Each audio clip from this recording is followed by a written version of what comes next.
Welcome to the Friday edition of LFG. It's been a while since we've done a show, guys, and we've literally been all over the place in terms of our schedules, in terms of our locations. But we are back with a Friday edition and back in our regular time slot, which is the best place to be, from 10 to noon Pacific and 1 to 3 Eastern time. Dave Benz alongside Jim Kozimor, Matt Fowler, and our fantastic associate producer, Bisa, hanging out in Las Vegas, where the temperature is slightly under that of the sun right now, and it has been awfully hot there. What's been going on, everybody? Coz, how are you? Things are going great. Couldn't be happier. Who's hearing coughing and a bunch of other stuff? I'm hearing a lot of background information. I'm hearing some background stuff as well. I don't know where that's coming from. Bisa's mic is muted, so I think I might have been Bisa might have still had her mic open. I think it's gone now. Yeah. All right, and Matt, your mic's a what's little up, low, everybody? so you could crank up your volume if you can. All right. How's that? There you go, and the open was low too when you rolled the open, so Okay. there you go. Anyway, so Coz, what's going on out there in lovely Nashville, Tennessee? Things are going great. Couldn't be better. The weather is fantastic. Has not been too hot and has not been too humid. I've been traveling just a little bit. Had to go back to Chicago to spend time with family. Now I'm back here, and I'll be here for about another week. Although I've come up, you might, for those of you watching on the live stream, because that's so important to everybody. I've developed, Dave, some tennis elbow. Tennis elbow? No, from playing pickleball? Yes, from playing pickleball, and it's so bad. I played yesterday morning, and I played hard for about 2 hours, and I came home, and I could not lift my coffee cup to take a sip of coffee. That's how bad it was. Have you watched the new Kevin James stand-up bit on Netflix? No, but it sounds like I need to. You need to. He talked exactly about that. He talked about, he started off the show like talking about, getting to be in your mid part of your life to into your 50s, and he's like, I was stirring a paint can the other day, and now I can't move my arm. It is very, very true. And when you're out playing whatever sport or activity you're interested in, the adrenaline starts to rush. You start to feel like you're in the flow. It's afterwards when everything wears off and the pain starts to set in. It is amazing how bad it is. But I was trying to grab something out of the refrigerator. I couldn't even hold a jar of beets yesterday as I was trying to pull them down. So, man, I've never had this. Have you ever had tennis elbow? Have you ever had tendonitis? I've never had tennis elbow. I've got I think I may have mentioned, I'm sure I brought it up on the show. I've been dealing with a shoulder issue for a long time. And I actually finally went and got an MRI, and I have a partially torn bicep tendon, and I'm actually seeing an orthopedic next week to find out whether or not I might need surgery on it. Whoa. Yeah. But the what the byproduct out of that has been, Coz, I have been playing I haven't stopped playing pickleball, but Attaboy. I've stopped playing pickleball right-handed, and I've started playing pickleball left-handed. Get out of here. Yeah, because I can't play right-handed. It hurts too much. Wow. So I've been playing left-handed, and I have gone from being awful to just being bad left-handed. I've definitely improved. And that is a step up. And it's getting to a point where it's feeling like a little bit more natural. And I'm just like, I kind of like this. Let me ask you, though, I'm assuming the serve is going to be the hardest thing. The serve is the hard. My serve is like, I'm getting my serve in probably, at a 90% clip now, which is a big step up. But like the serves are basically just, there's nothing on them. They're just a lob, basically, because I'm just trying to make sure I get it in. But I'm at least getting it in on the serve pretty regularly. Oh, okay. Well, good for you. I like that. Now, do we know what precipitated the potentially torn bicep? Well, it is partially torn, yes. It is partially torn, yeah. Okay. What precipitated it is being 55 years old and me going just wear and tear, everyday wear and tear, and going to the gym regularly. The great irony is that you go to the gym regularly to try and fight off Father Time, but in the end, that's what gets you. And I was going to the gym, and I got to a point where my shoulder kind of started bothering me a little bit. And by the way, the tear is, it's not, the tear is at the top of my bicep tendon, so it's really kind of where the tendon goes into the rotator cuff, and that's why I'm having shoulder pain. But it is still technically the bicep tendon, and I got to a point where it started to kind of bother me. And when you're younger, you sit there and you think, oh, whatever, I'll be fine. You just work your way through it, right? But when you get to be in your 50s, you can't really take that attitude anymore. And I didn't shut it down and give it the rest I should have given it. And, it got worse, and now I'm where I'm at. All right. So let me just, we're 5 minutes into the show. Yeah. You guys are giving such, and I love you both, but you guys are giving such old man dad vibes right now. Like, for 5 minutes, it's just, oh man, hey, I tore something. Oh, we got to talk about that. How'd you do that? Yep. What happened with that? Oh, how's your pickleball game? Yep. Oh, what's going? It's just, oh man, this is rough. All right, Dude, Matt Fowler, the since guys I hang out with and we have lunch, it's exactly the conversation. Yeah, exactly. Oh, man, my hamstring. I pulled my hamstring. I'm going to take a couple days off. My shoulder's bothering me. I'm telling you, that's all we talk about. Well, Matt, if you want to jump in and steer us in a new direction, you're more than welcome to, my friend. I know that you had some of the things we're going to talk about today. We should set up the show. It's Friday, so we'll do a celebrity MMA today. We've got the mailbag ready to go today. I haven't even seen what's in the mailbag, but I know Matt and Bisa were working furiously to go through all the letters that were out there and come up with the best for us. We've got Bisa's got a trivia bit today. Drew Goldfarb, our sports betting analyst, he's pivoted to a Friday. He's going to join us today. We'll talk a little bit about some of the action that's been going on the NBA Rookie of the Year, which might be the hottest bet that's going right now in Vegas. And a lot of people are just suckers giving away their money when it comes to that. And also a big story I want to get into from the world of golf, what's happening across the pond today as they wrap up the second round of the British Open. It's my favorite of the big four. That's my favorite, is the British Open, or the Open Championship, really? as they like to call That's it. your Yes. favorite, really? That's my favorite. Yep. See, I'm a Masters U.S. Open. I mean, I would say British Open and U.S. Open are both on the same par with me. But, the British Open, it's kind of always like especially being on the West Coast, by the time you realize that it's going on, the round is over. So that's Yeah, that is the tough part. You are absolutely right. I would go the Open Championship. I'd go the Masters, which is just like barely a ledge below. I think that's also fabulous with its history and the way they do things year in and year out. And I've got to find a way to go because I'm only about 4 hours away by car from Augusta. I've got to figure out a way to get one of those $1.25 pimento and cheese sandwiches. So, but then after that, you could just throw the U.S. Open and anything else into a pile. Doesn't move my needle. You got to get down to the Masters, man. It is awesome walking the course at Augusta. But the other big thing we're going to get into, we're going to talk a little bit of baseball. The baseball just had their All-Star game earlier this week, which none of us watched, although Matt might have had some action on it. Matt, did you bet the American League, I hope? I did not have any action on it whatsoever. Wow. You're killing me. However, all my money did go to baseball over the last week, but not in the way that you would think. We were going to bring that up, so let's get into that. Matt Fowler, Yeah. you did a quintuplet of games in China Basin, going and checking out the San Francisco Giants. 5 consecutive days. That is a big day. That's a big run. 5 consecutive days. My friend Ben came in from Minnesota. We worked together on the radio and doing some sports back in the day a few years ago. So he's a huge Twins fan. So can I just jump in really quickly, because I heard the Matt and Ben show. I've heard that show before, and Ben was the voice of reason to Matt's. I'm only going to talk about how great the Warriors and the 49ers and the Giants are. Every show I listened to, Matt. Every show, Ben was the voice of reason. Okay.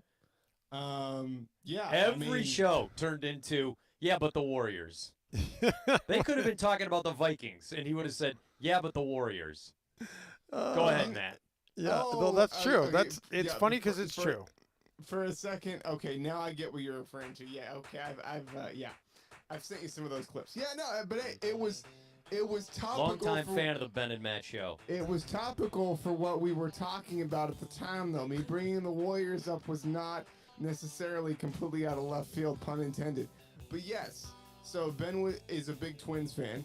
So we originally just thought, okay, let's go to the 3 games against the Twins, the weekend series. But then Ben was like, well, they're playing the Blue Jays 2 days before that. Why don't we just do that too? And I was like, hey, why not? So we went. We stayed in the city for 5 days. We stayed in the city. We stayed in 2 different hotels. We just spent way too much money on everything from tickets to food. We did have a good time though. It was fun. Well, what's too much money? If it's a trip and a time that you guys will talk about for the rest of your lives, and in 25 years you'll get together, maybe in Minnesota, to watch a series of games, and you'll talk about this experience. What's too much money? No, totally. I mean, in the grand scheme of things, it was it's totally worth it.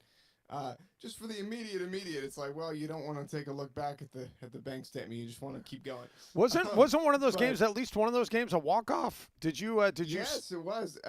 Yeah, it was. Let's see. We went.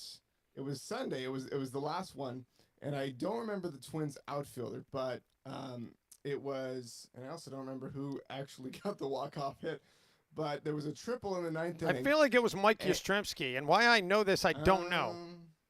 I maybe Mike Yastrzemski or maybe Bailey, I'm not sure. But it was a clear triple. There would have been nobody out anyway, so the odds the Giants were going to win were probably pretty good. But the left fielder for the Twins airmailed it into the dugout, so it was a little league home run to walk the game off. I remember watching that. Yes. Yes. Were you going crazy, Matt, or were you already in your car? Because you're a Bay Area fan, so you probably would have left probably in the 6th. You know what? You might have been right if I was alone, but Ben is a diehard baseball fan, and he would not allow that. So we stayed, and we had a good time. Let's see. The Giants took 2 out of 3 against the Twins, but they lost 2 out of 3 against the Blue Jays. So overall, it was not the best record for me going to Giants games, but we did have a lot of fun. Have you guys, I'm sure you guys have, you guys been in the Gotham Club and the scoreboard out there? I have. It's amazing. Yeah, so we were able to get in there twice. Wow, look at you. Look at you going big time. You're not going to sit with the regular fan. You're going to go to the Gotham Club and hang out and look at the game through the holes in with a scoreboard or something. The Gotham Club is awesome. And so, Matt, what was the Giants' record in those 5 games? The Giants' record in those 5 games was 2-3. That's not good. That's not good if you're a Giants fan. There's a lot that we have to talk about. So you go to 5 games in 5 days. Same seats every day, or do you sit in a different part of the ballpark every day? We sat in a different part of the ballpark every day. That's what I'm talking about. Now that's a fan right there. That's a fan. What was your favorite part of the ballpark? Not the Gotham Club. Take that out. What was your favorite part of the park to sit in to watch the game? Well, I always am partial to the arcade. I love the arcade. Love right field. But beyond that, there was one game where we splurged on the seats specifically, and we sat about 10 rows up behind home plate. So were you shaking hands with Larry Bear? Is that how close you were? Did not shake hands with Larry Bear. However, I was on the field though on Friday because we did go up to see Corey Provis. Kids Run the Bases Day. You went to Kids Run the Bases Day. That's why you're on the field. No. We actually got credentials, as you two know.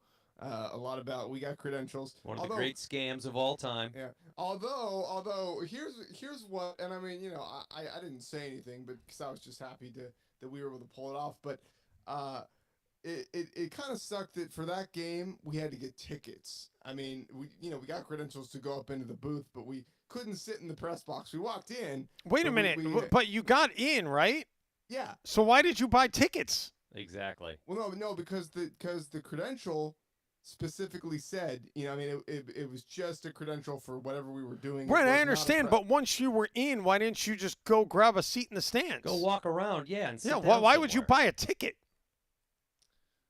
True. I don't know, because because we were practical. I don't know. 'Cause That just you wanted to give Charles Johnson another $300. Larry Bear. that you're makes buddies with zero Larry sense Bear? to me. You're in on a credential. You could walk around anywhere you want with that credential, and yet you decided to buy a seat. And Yeah. it's Well- not like we're not talking about Game 6 of the World Series. We're talking No. about a regular season Giants game against the Yeah. Twins. Yeah, midweek no less. Well, yeah, I don't know. I mean, knowing Ben, he would have wanted to specifically sit somewhere because he's the kind of guy. He keeps score, man. He has his scorebook. I mean, That's cool. Yeah, but that that's still cool. doesn't explain why you would want to give away your money. Not that makes no Well, sense to me. it Anyway, wasn't that much, but we were able to say hi to Corey. We were able to talk to Kruk and Kipe for a minute. Actually, they were there too. Really? Yeah. So we let's see. Dwayne was walking by with Dan Gladden. So that was nice to say hi to both. Good of old them. number 32, one of my favorite yeah. former Twins. Oh yeah, and I told Ben that Dwayne used to play for Cleveland, and I told Dwayne that Ben is a Twins fan, but please don't hold it against either of you. So they both had a kick out of that. all right, But- I'm curious. You went 5 straight days. What were your observations after seeing 5 straight days of baseball just about the experience of going to a ballpark 5 straight days? Like, I'm not talking about how the Giants played or, but Right. as a fan, what did you notice about being in a ballpark 5 straight days? Well, I noticed. I mean, it's such a well-oiled machine, and you just notice these things about, getting all the food and and getting to your seats, and you get this routine. We were at the ballpark each day at least an hour and a half, and the days we went into the Gotham Club 2 hours before the game started, and we were just really impressed about how every day you go, and if you've never been to a baseball game, you wouldn't know. It's like you hit the reset button. It's a brand new experience. I mean, we're talking about all the practical things. We were talking when we were leaving the ballpark, like, how much do they pay the people to clean this place? And, like, how the hell does that happen? Oh, every they day? just let the seagulls take care of it. They You know? work for free. but Of course, yeah, they leave their own things behind. their own You know what they presence, used to right. do in the 50s and 60s? What? They would let kids in after the game, and they would have them go all the way to the top and work their way all the way down with a garbage bag and clean every row, and then give them a free ticket for the next day's game. That's how they used to clean ballparks. Yeah, well, That's a now I cool think way to they do use that. they literally use like air blowers and just blow that stuff to the ends of the aisles and then blow it down. I think that's Yeah, that how could they be. do it. Yeah. That could be. So um, in the Gotham Club, did you get a cocktail with one of the baseball ice cubes? Oh yeah. No, we had all that stuff. We were Ashley, my new best friend, the bartender there. She took care of us both days, and we just got, as Ben likes to say, we got hella. We just ordered everything. Wow. We had This is an expensive adventure because Yeah. nothing at what is it called? Oracle Park now? Oracle Park. Yeah. Nothing at Oracle Park. I still call it Pac Bell. Nothing at Pac Bell is cheap. Nothing is cheap. No, and I think we figured it out with tickets, hotels, and food and everything. I think we probably spent between the two of us $3,000 or $4,000.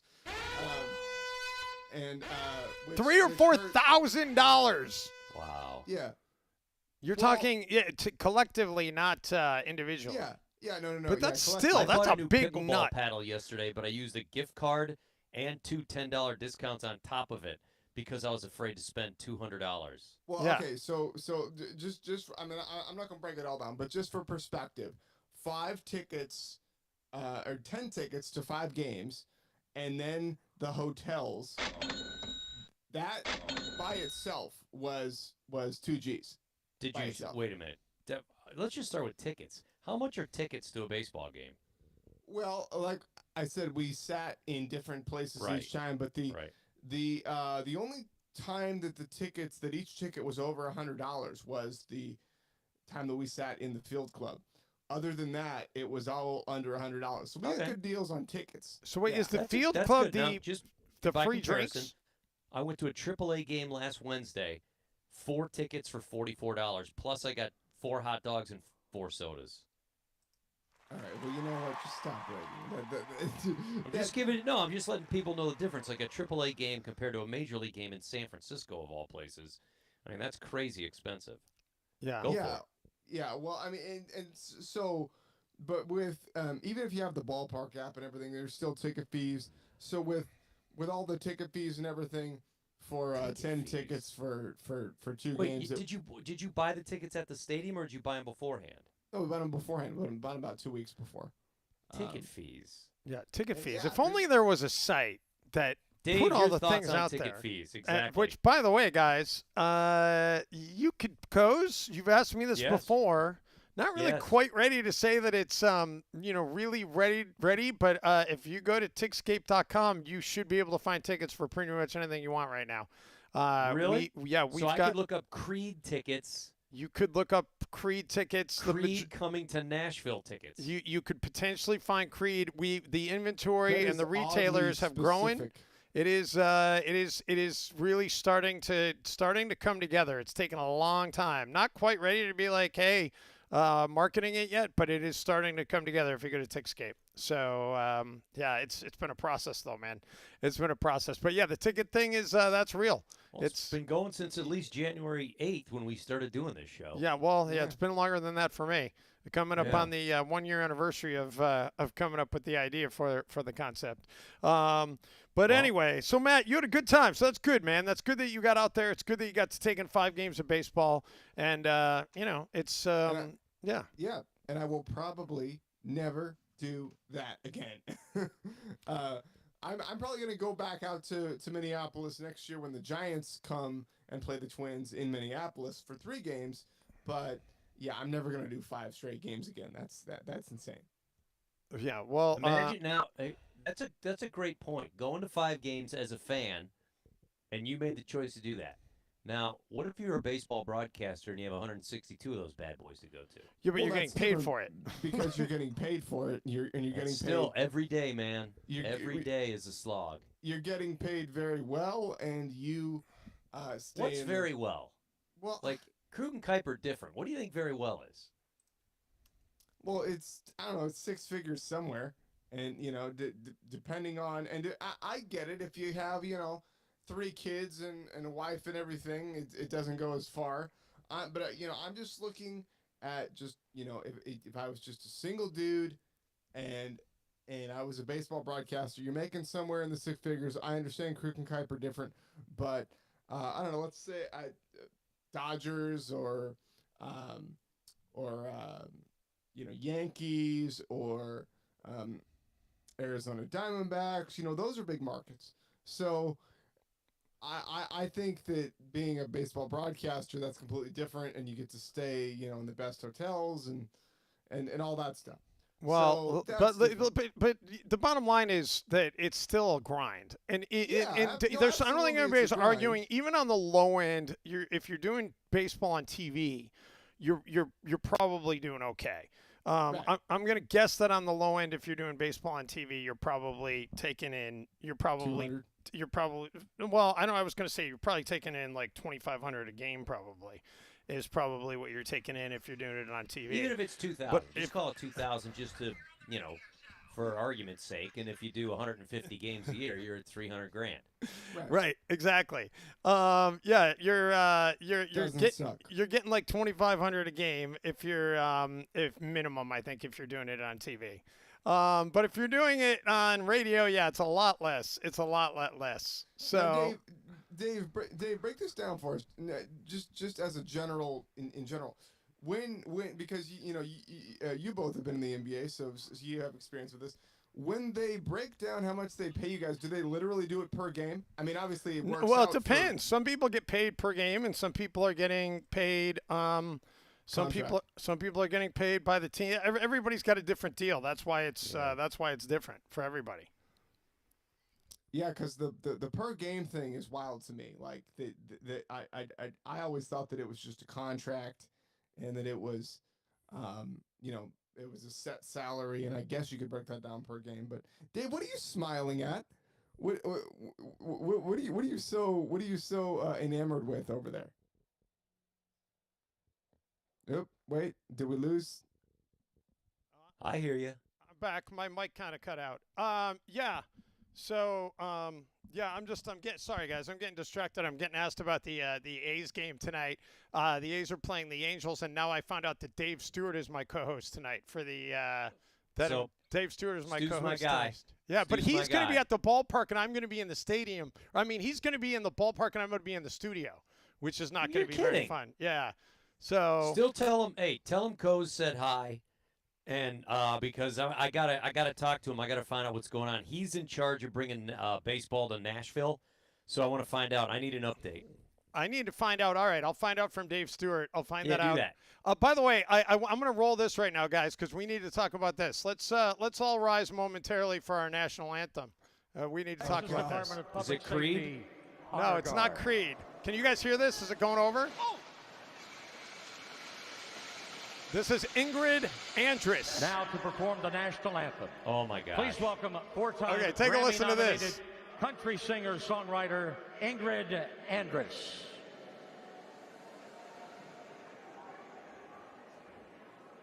Oh, say, can you see by the dawn's early light what so proudly we hailed by the twilight's last gleaming, whose broad stripes and bright stars through the perilous fight o'er the ramparts we watched. Turn it were off! so gallantly streamed. Anti-American. You're not liking this? You're not liking this song? And the Oh, rocket God. I mean, it's not obviously it's not worthy of a 4-time Grammy nominee. Did you so you know about this, right? Cause you know about what happened. Had you heard this? Yeah, we've heard evidently enough. she's in rehab. Is that Yeah, correct? yeah. I mean, So, God. and I don't know if that's true. I don't know what the story is behind that, but that was a funky version. But there have been other versions that Oh yeah, no, there's been worse. Oh well, there It's- was Carl Lewis, which was probably the Carl Lewis all-time worst. He's got to be the. I mean, he's in the George Washington spot in the Mount Rushmore of bad anthems. Yeah, and I haven't heard Fergie, that one. and Fergie, by the way, when she did it at the NBA All-Star game, that wasn't good either. I don't remember Fergie's, so you might want to pull that one up. You want to hear Yeah. Fergie? All right, Okay, let's see. oh God, are we just gonna go? Okay, well. See, Do you here's- remember the one, the NBA one in Portland, where the lovely young lady, I think she was 14 years old, forgot the words, Oh, see, that was a heartwarming then- moment though. and then 'cause Maury's that- Cheeks walks over, puts his arm around her, and he starts singing, and they start singing together. Ah, I get choked up. It was beautiful. All right, here's Fergie. by the dawn's early light, what so proudly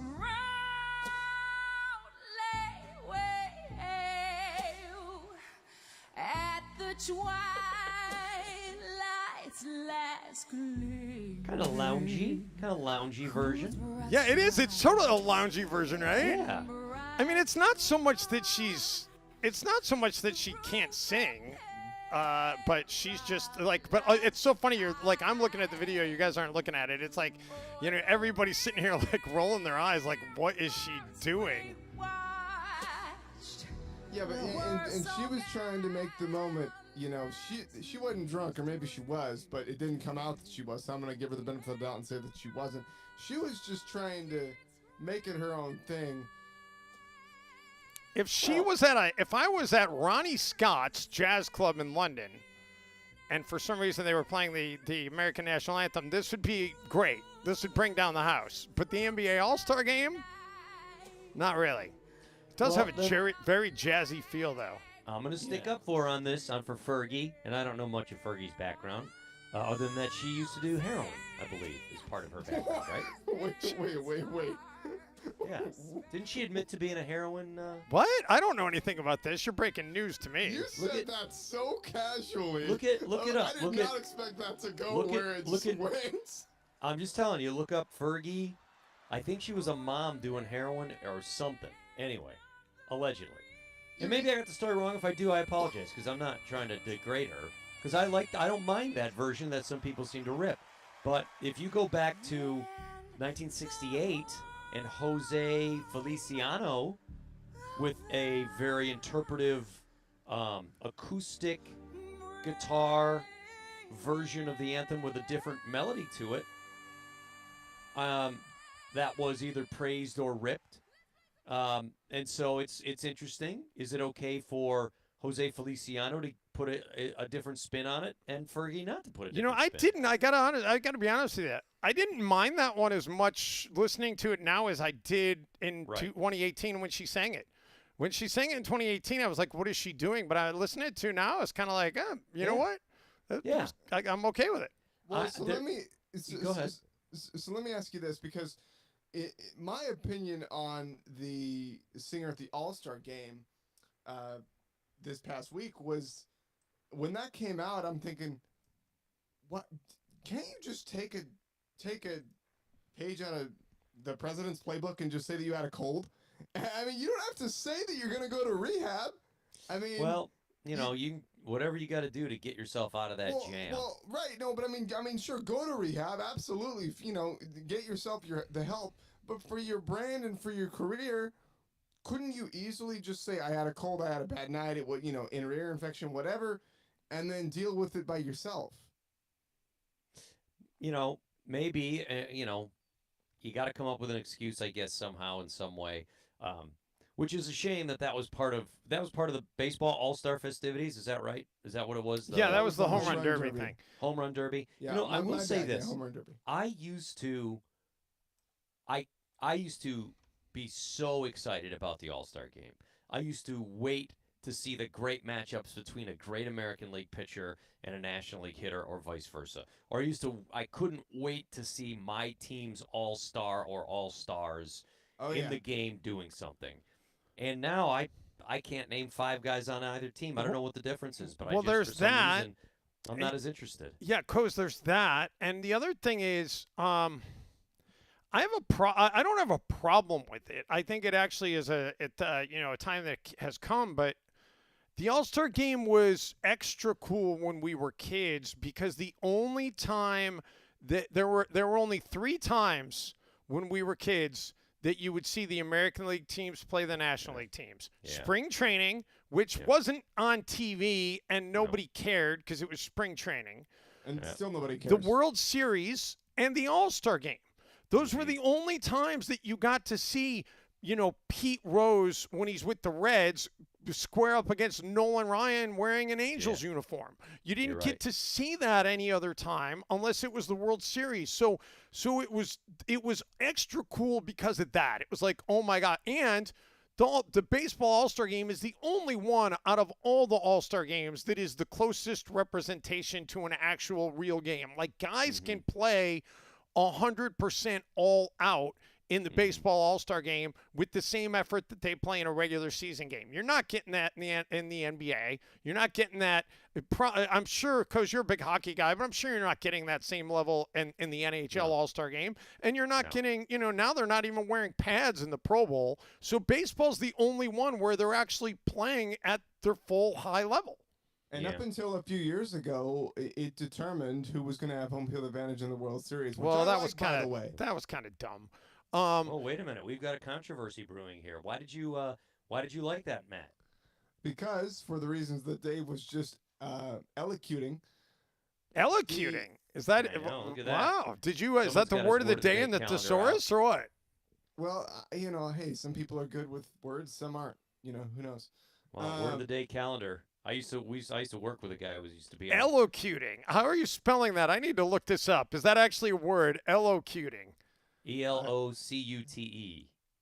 Elocution, the skill of clear and expressive speech. There you go. I think you nailed it there, Matt. Good job. Good job by Matt Fowler on the thesaurus word of the day. Yeah, that's is that a SAT word? Is that a what is it? No, what do they call those? that would be one of those things. Howard Cosell would probably use that in a broadcast.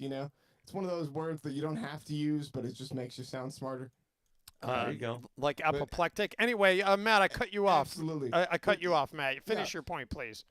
Because because what you were just saying, they would play it 100% in the All-Star game because it did mean home field advantage in the World Series for that league. And I get why people don't like that, and I get why they changed it.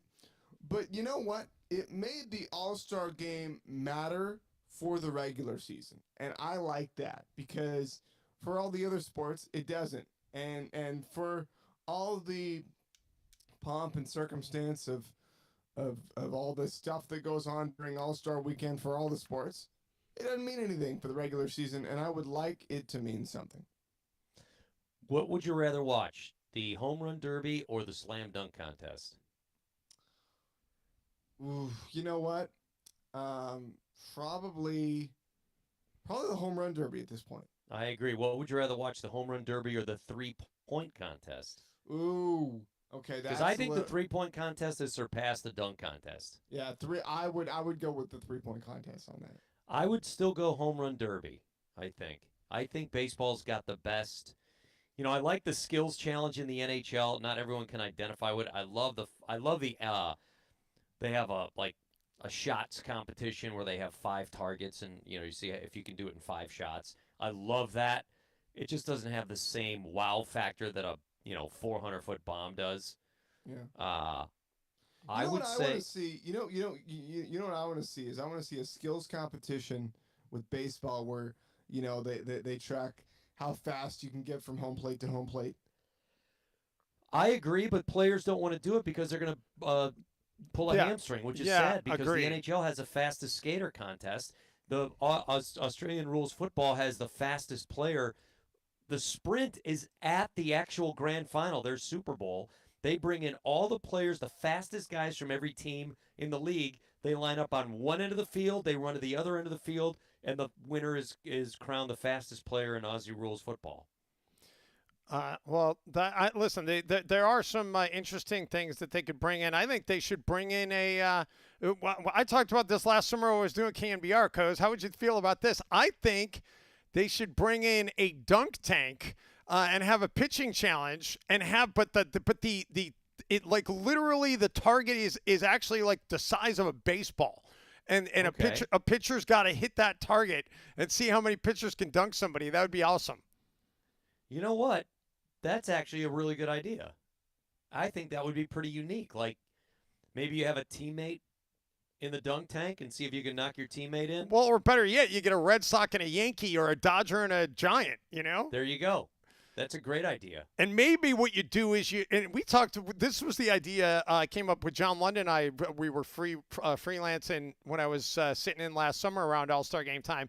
And I was like, you could actually even make it like a fan contest where you could, I don't know how you would do it, but you could write into Major League Baseball about why you should represent the Red Sox. And you get to, and they pick 5 fans, and you get 5 fans that get to go sit in the dunk tank, and they get to sit up there, and they get to tell Garrett. You get a Red Sox fan in there telling Garrett Cole, "You're garbage. You're garbage." Like how great would that be? That would be. You know what? You mic that. You boom mic that person, and all of a sudden you've got made for TV. That is great. That's reality TV. That's like, hey. You do that at the game. Guys are getting on players at the game. I love that idea. Spruce it up, Major League Baseball. And I'm a fan of Major League Baseball's gimmicky stuff. Home run derby is the key. I like the futures game. I like all that stuff. Yeah. So well, listen, we are way past our bottom of the hour break. I know Matt Fowler's got a big sports update for us, and we need to get into talking about I do want to get into this British Open thing with Tiger and a little bit of controversy that's going. And we also got the mailbag to get to. And then we'll do a celebrity MMA coming up in the first part of the second hour. So let's take a time out. Back with more LFG after this. Y'all ready for this? What a shot by Happy Gilmore.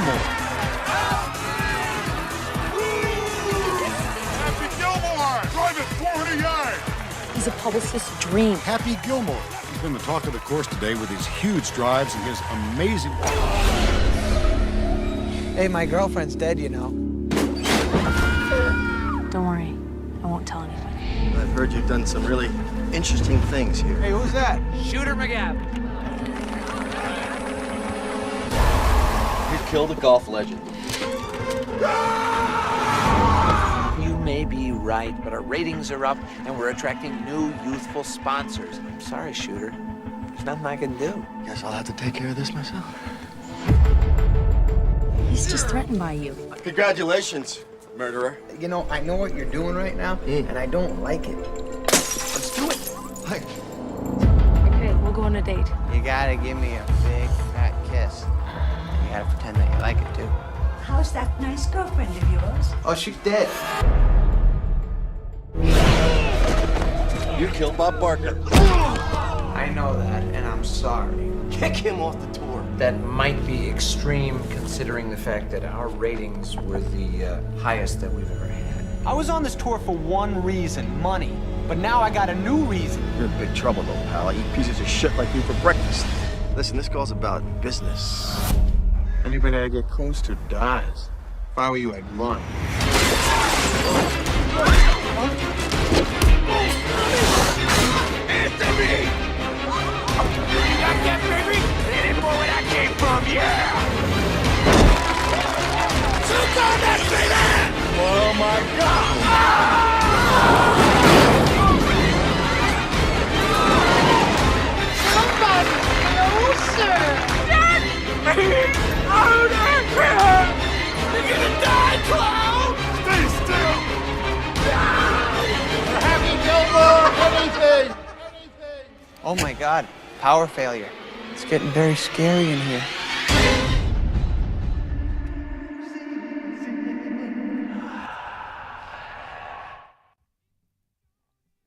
It's the bottom of the hour, or close enough. Time for your Tickscape Studios Sports Update with Matt Fowler. Kevin Durant was able to practice with Team USA for the first time Friday as he recovers from a right calf injury, with Coach Steve Kerr hoping he can get into one of the team's last two tune-up games before the Paris Olympics. And the Jacksonville Jaguars sued their former employee who stole $22 million from the team in Florida State Court Thursday for $66.6 million in damages. Amit Patel, who oversaw the team's virtual credit card program, pleaded guilty in federal court in December to stealing more than $22 million from the team over a 3.5-year period to pay off gambling debts and fund a life of luxury. Thursday's filing, the team said Patel stole the bulk of the money, $20 million, in just 8 months' time. That is insane. For all the latest news, updates, and outtakes, tune in to LFG with Dave Benz, Jim Kozimar, our associate producer Bisa, and myself, Matt Fowler. Now back to LFG. Your music is really low there, Matt, and your open sounder was low. But just giving you a heads up. I'm not sure what was going on. But, yeah, $22 million, that guy, I mean, listen, if you're going to embezzle funds, and I'm not endorsing it by any stretch of the imagination, You but gotta do something nice with it. Come on, man. no, well, I'm sure he did something nice with it, but $22 million is probably not going to fly under the radar. I'm just saying. That's a tip for the kids at home. If you're going to embezzle $22 million, it's probably not going to fly under the radar. They're probably going to find it out at some point. There was a guy with the Sacramento Kings. He embezzled, I think, $8 or $9 million.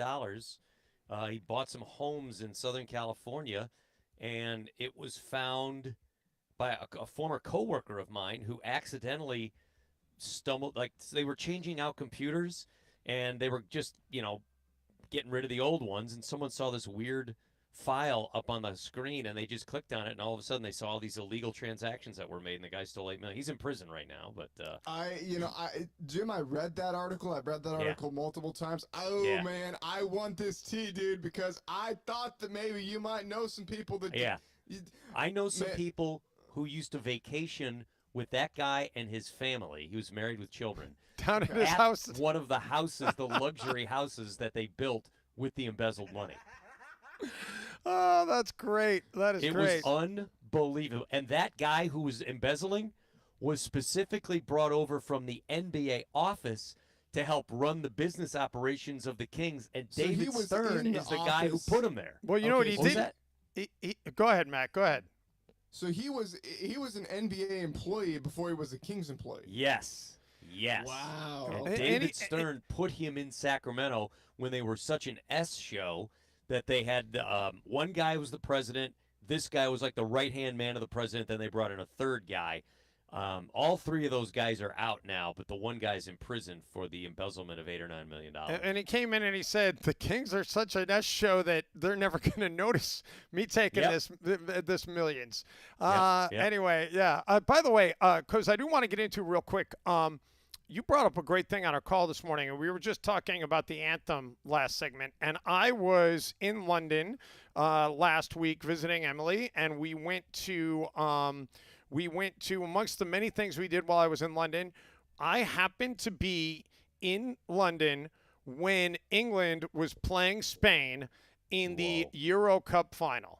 That would be one of my dreams, by the way. You got to live one of my dreams because that's how I want to experience events like that, is to be Why in didn't the you culture. go? Because it was in Germany? Yeah, game was in Germany. Oh, my bad. See, this is how much I pay attention to soccer. Yeah, the game was in Germany. But by the way, I was told, and I don't know, I was told you can get from London to, I don't know if it was in Berlin or Munich, but you can get there in like less than 2 hours.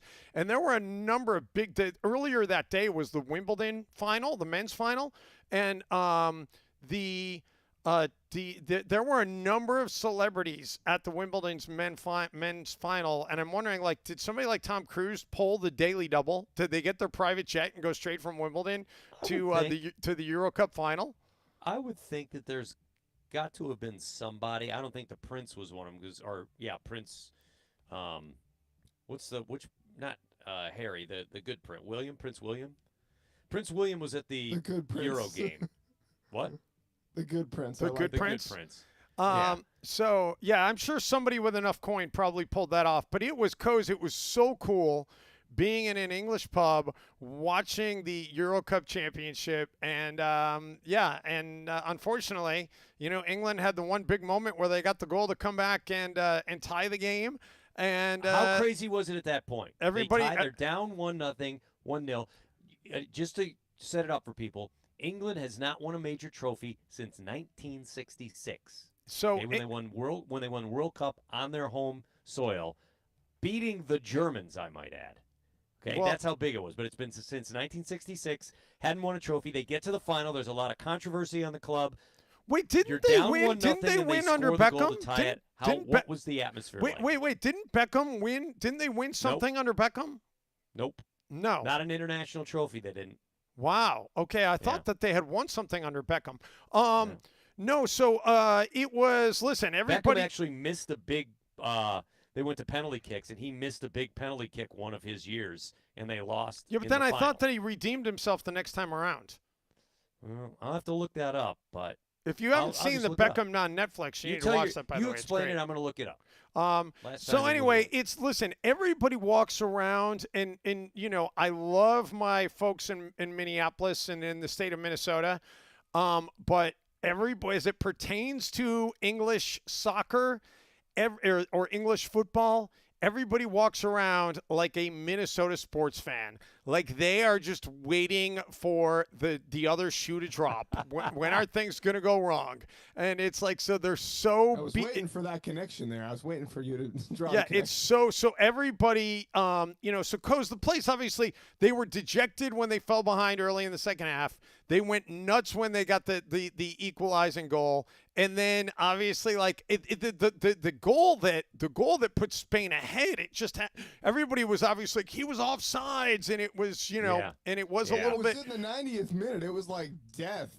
Yeah, I think it was like the 87th minute, but yeah, it was pretty close to the end. And then Coz, you watched the game. I know you did. England had that unbelievable chance off the corner in the 90th minute to be able to tie it, and the goalie deflects it, and then another guy comes in and gets a header. I was like, are you kidding me? Yeah, 2 point-blank tries for the Three Lions.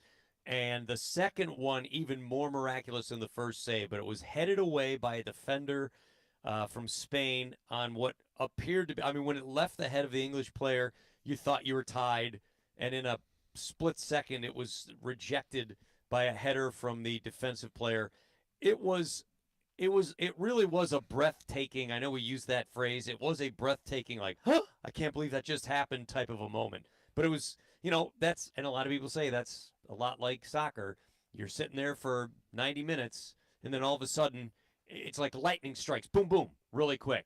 So there's calm and nothing for 90 minutes, and then boom, boom, everything happens really quickly. So. Yeah, because the takeaway from me and where I'm going with this from what we talked about on the call was, the unity you felt in the bar, right? The unity you felt about everybody. There's, it's not watching the Super Bowl where there's like half Chiefs fans and half 49ers fans or whatever. It's like everybody is united rooting for one common cause. And then, and more on that in a second, and then when they lost, everybody was united in, we're never going to win. This is terrible. Fire everybody.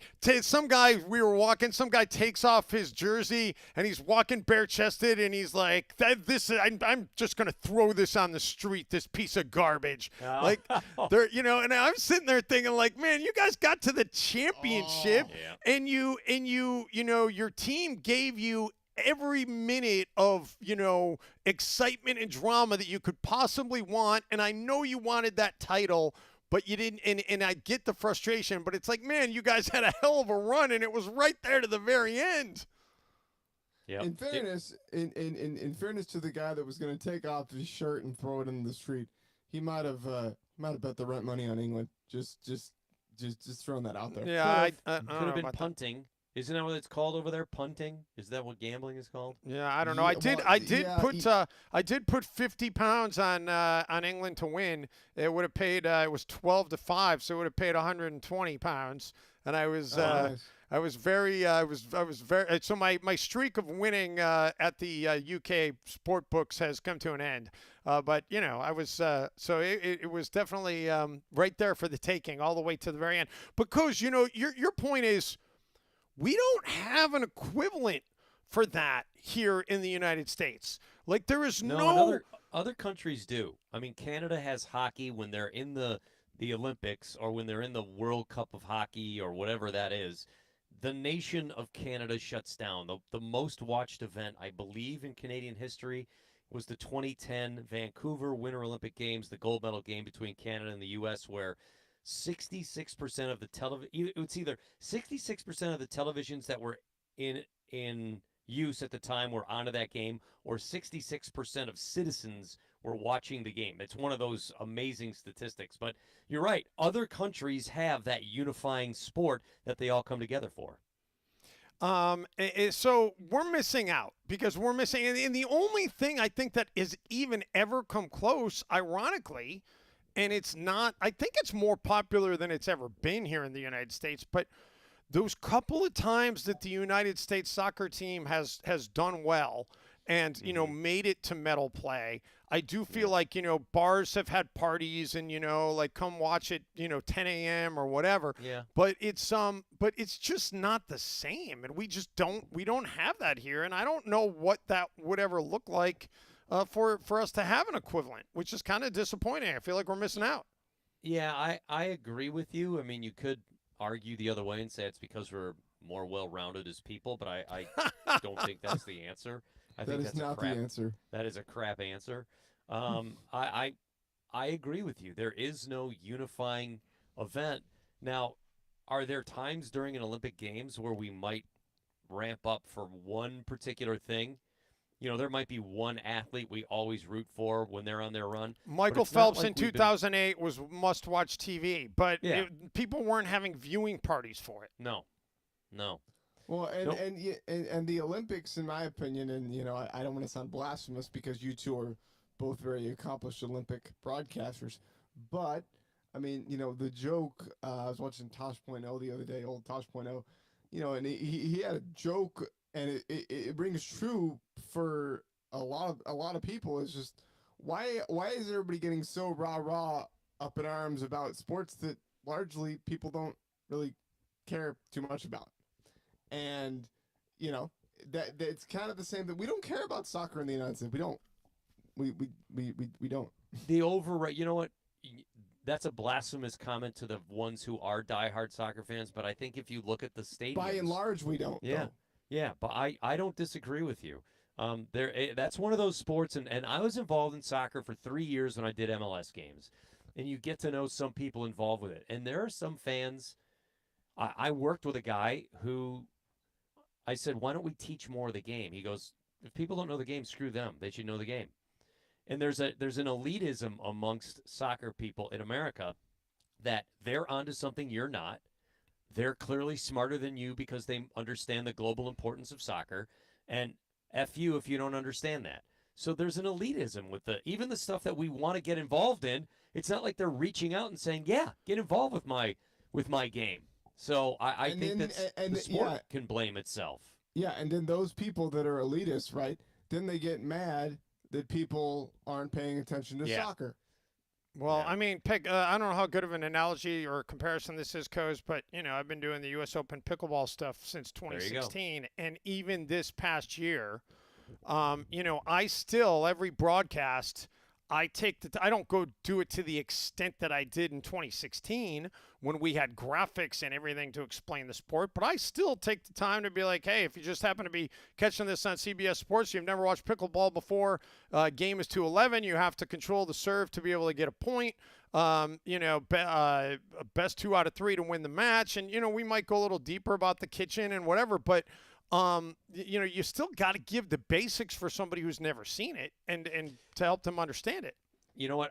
I'm of the belief that even if you're doing an established sport, you should mesh that into the call at some point. There should be some little teaching element because I always believe there's someone watching for the first time that didn't understand that.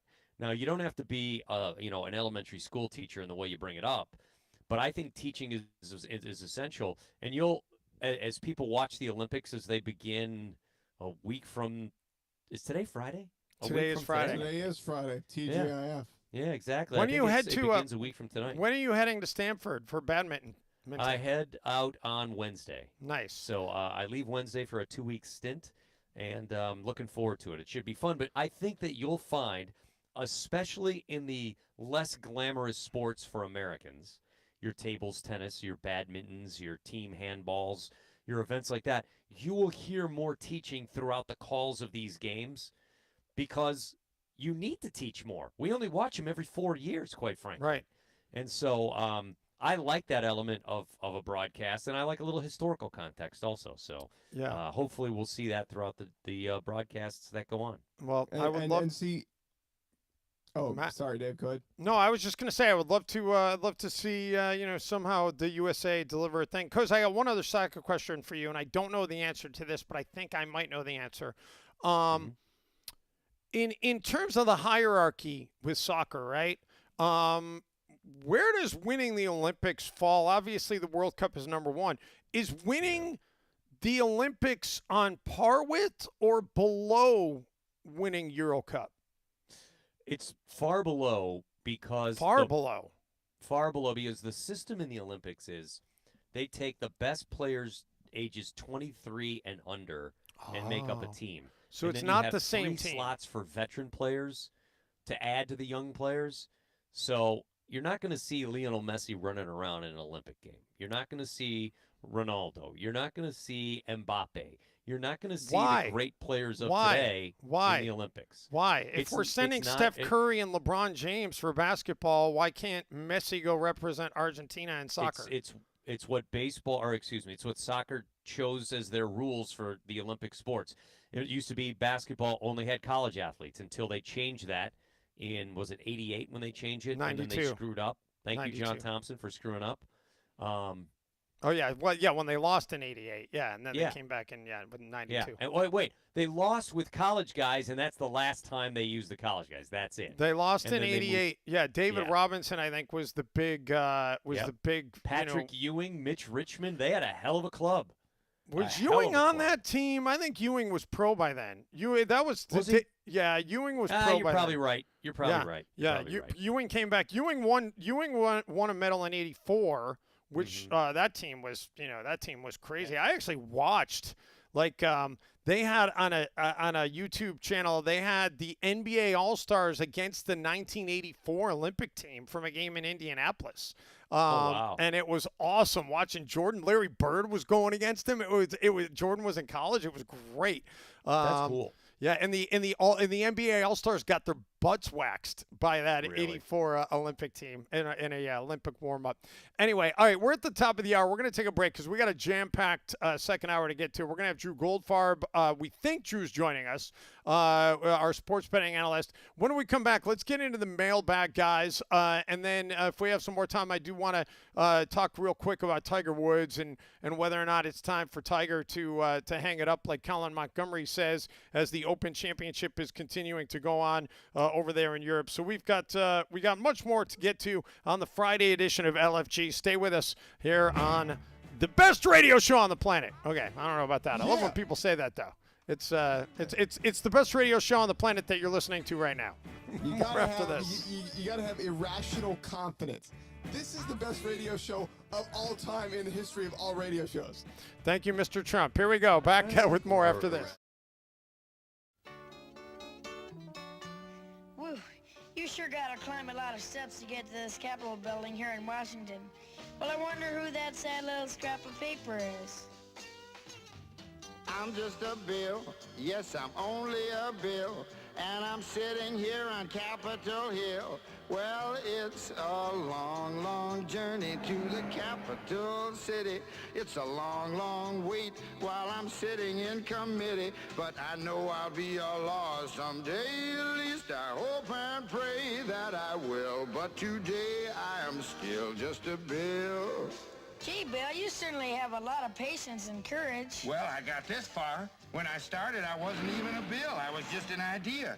Some folks back home decided they wanted a law passed, so they called their local congressman, and he said, "You're right, there ought to be a law." Then he sat down and wrote me out and introduced me to Congress, and I became a bill. And I'll remain a bill until they decide to make me a law. I'm just a bill, yes, I'm only a bill, and I got as far as Capitol Hill. Well, now I'm stuck in committee, and I'll sit here and wait while a few key congressmen discuss and debate whether they should let me be a law. I hope and pray that they will, but today I am still just a bill.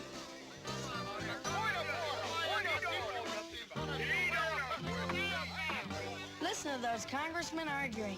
Is all that discussion and debate about you? Yeah, I'm one of the lucky ones. Most bills never even get this far.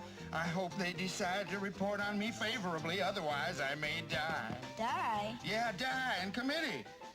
Oh, but it looks like I'm gonna live. Now I go to the House of Representatives and they vote on me. If they vote yes, what happens? Then I go to the Senate and the whole thing starts all over again. Oh, no. Oh, yes. I'm just a bill. Yes, I'm only a bill.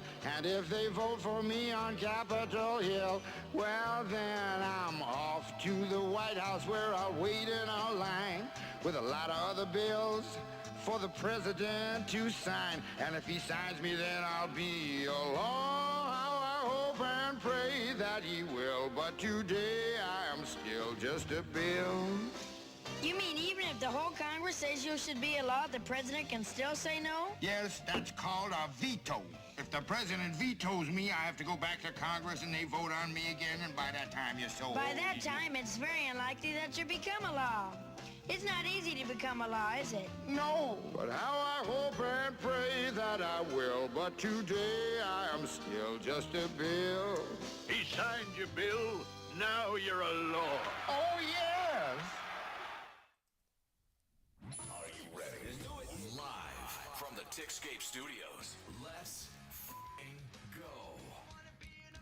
go. Welcome back. Friday edition of LFG. Dave Benz, along with Jim Kozimor, our producer Matt Fowler, our associate producer Bisa. We will get Bisa to join us with our regular trivia bit today. I don't know what Bisa has in store, or if she's got a name for her segment yet. But that's going to be coming up, and we're going to open the mailbag here in just a moment. But before we get into that, because I do want to make sure we have time for this, because Tiger Woods threw 2 rounds at what course is it at this year in Scotland?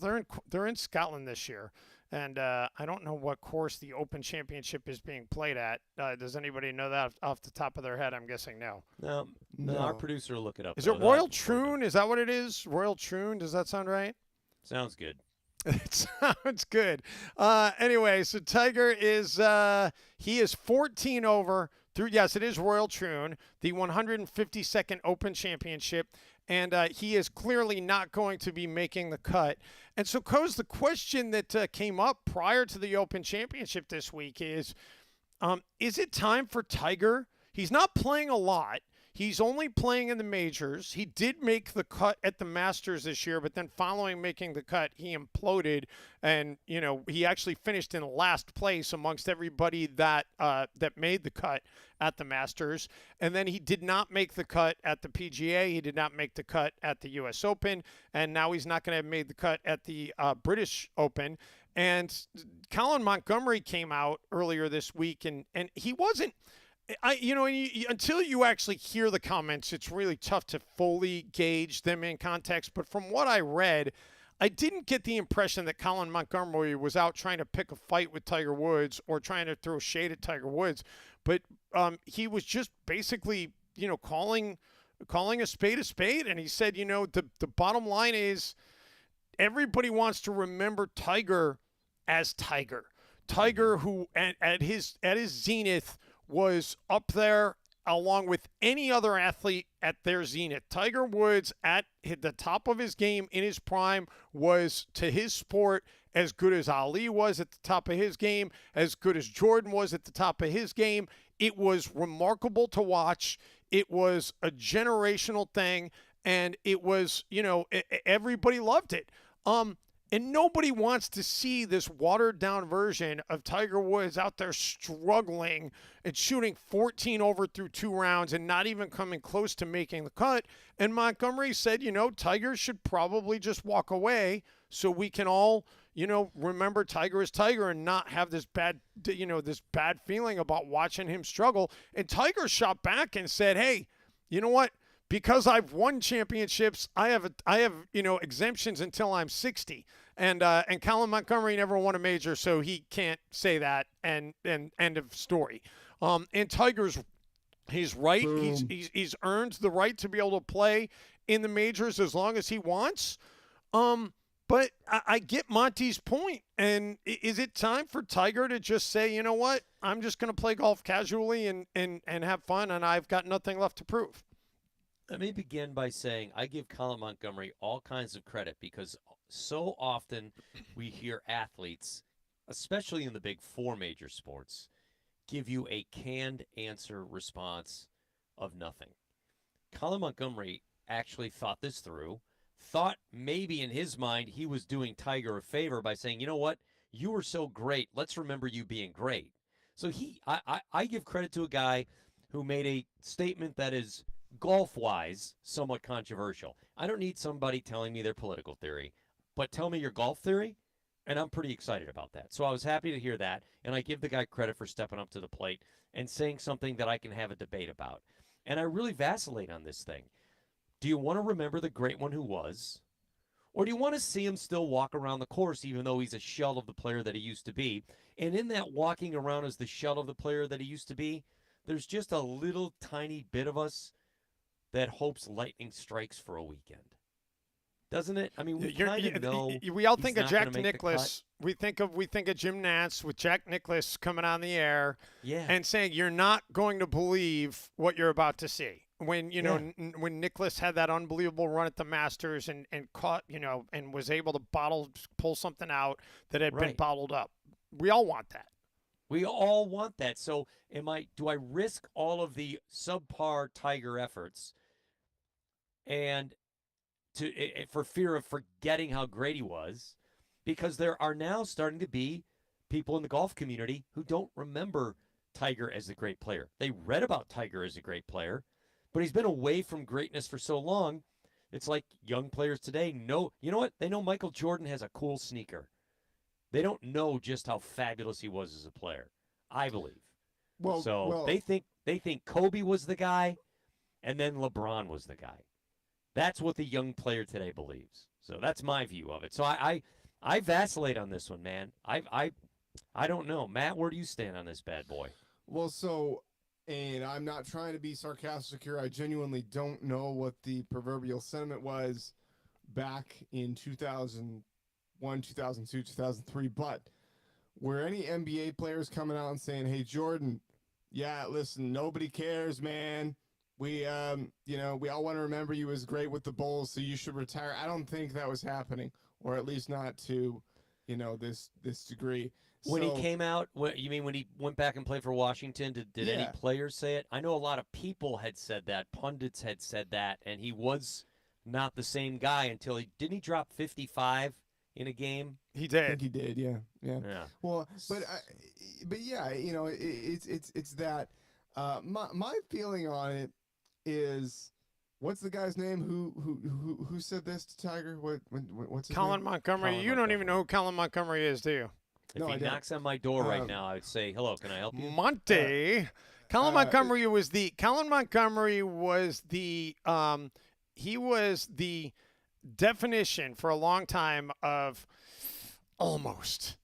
The guy was on the leaderboard for major championships for probably a decade, and always found a way to falter on the final couple of holes and never got it to the finish line. That's who he was.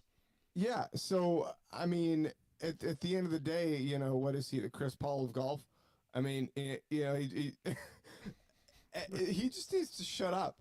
I mean, you can't talk about that to an athlete like that when you haven't even brushed that level.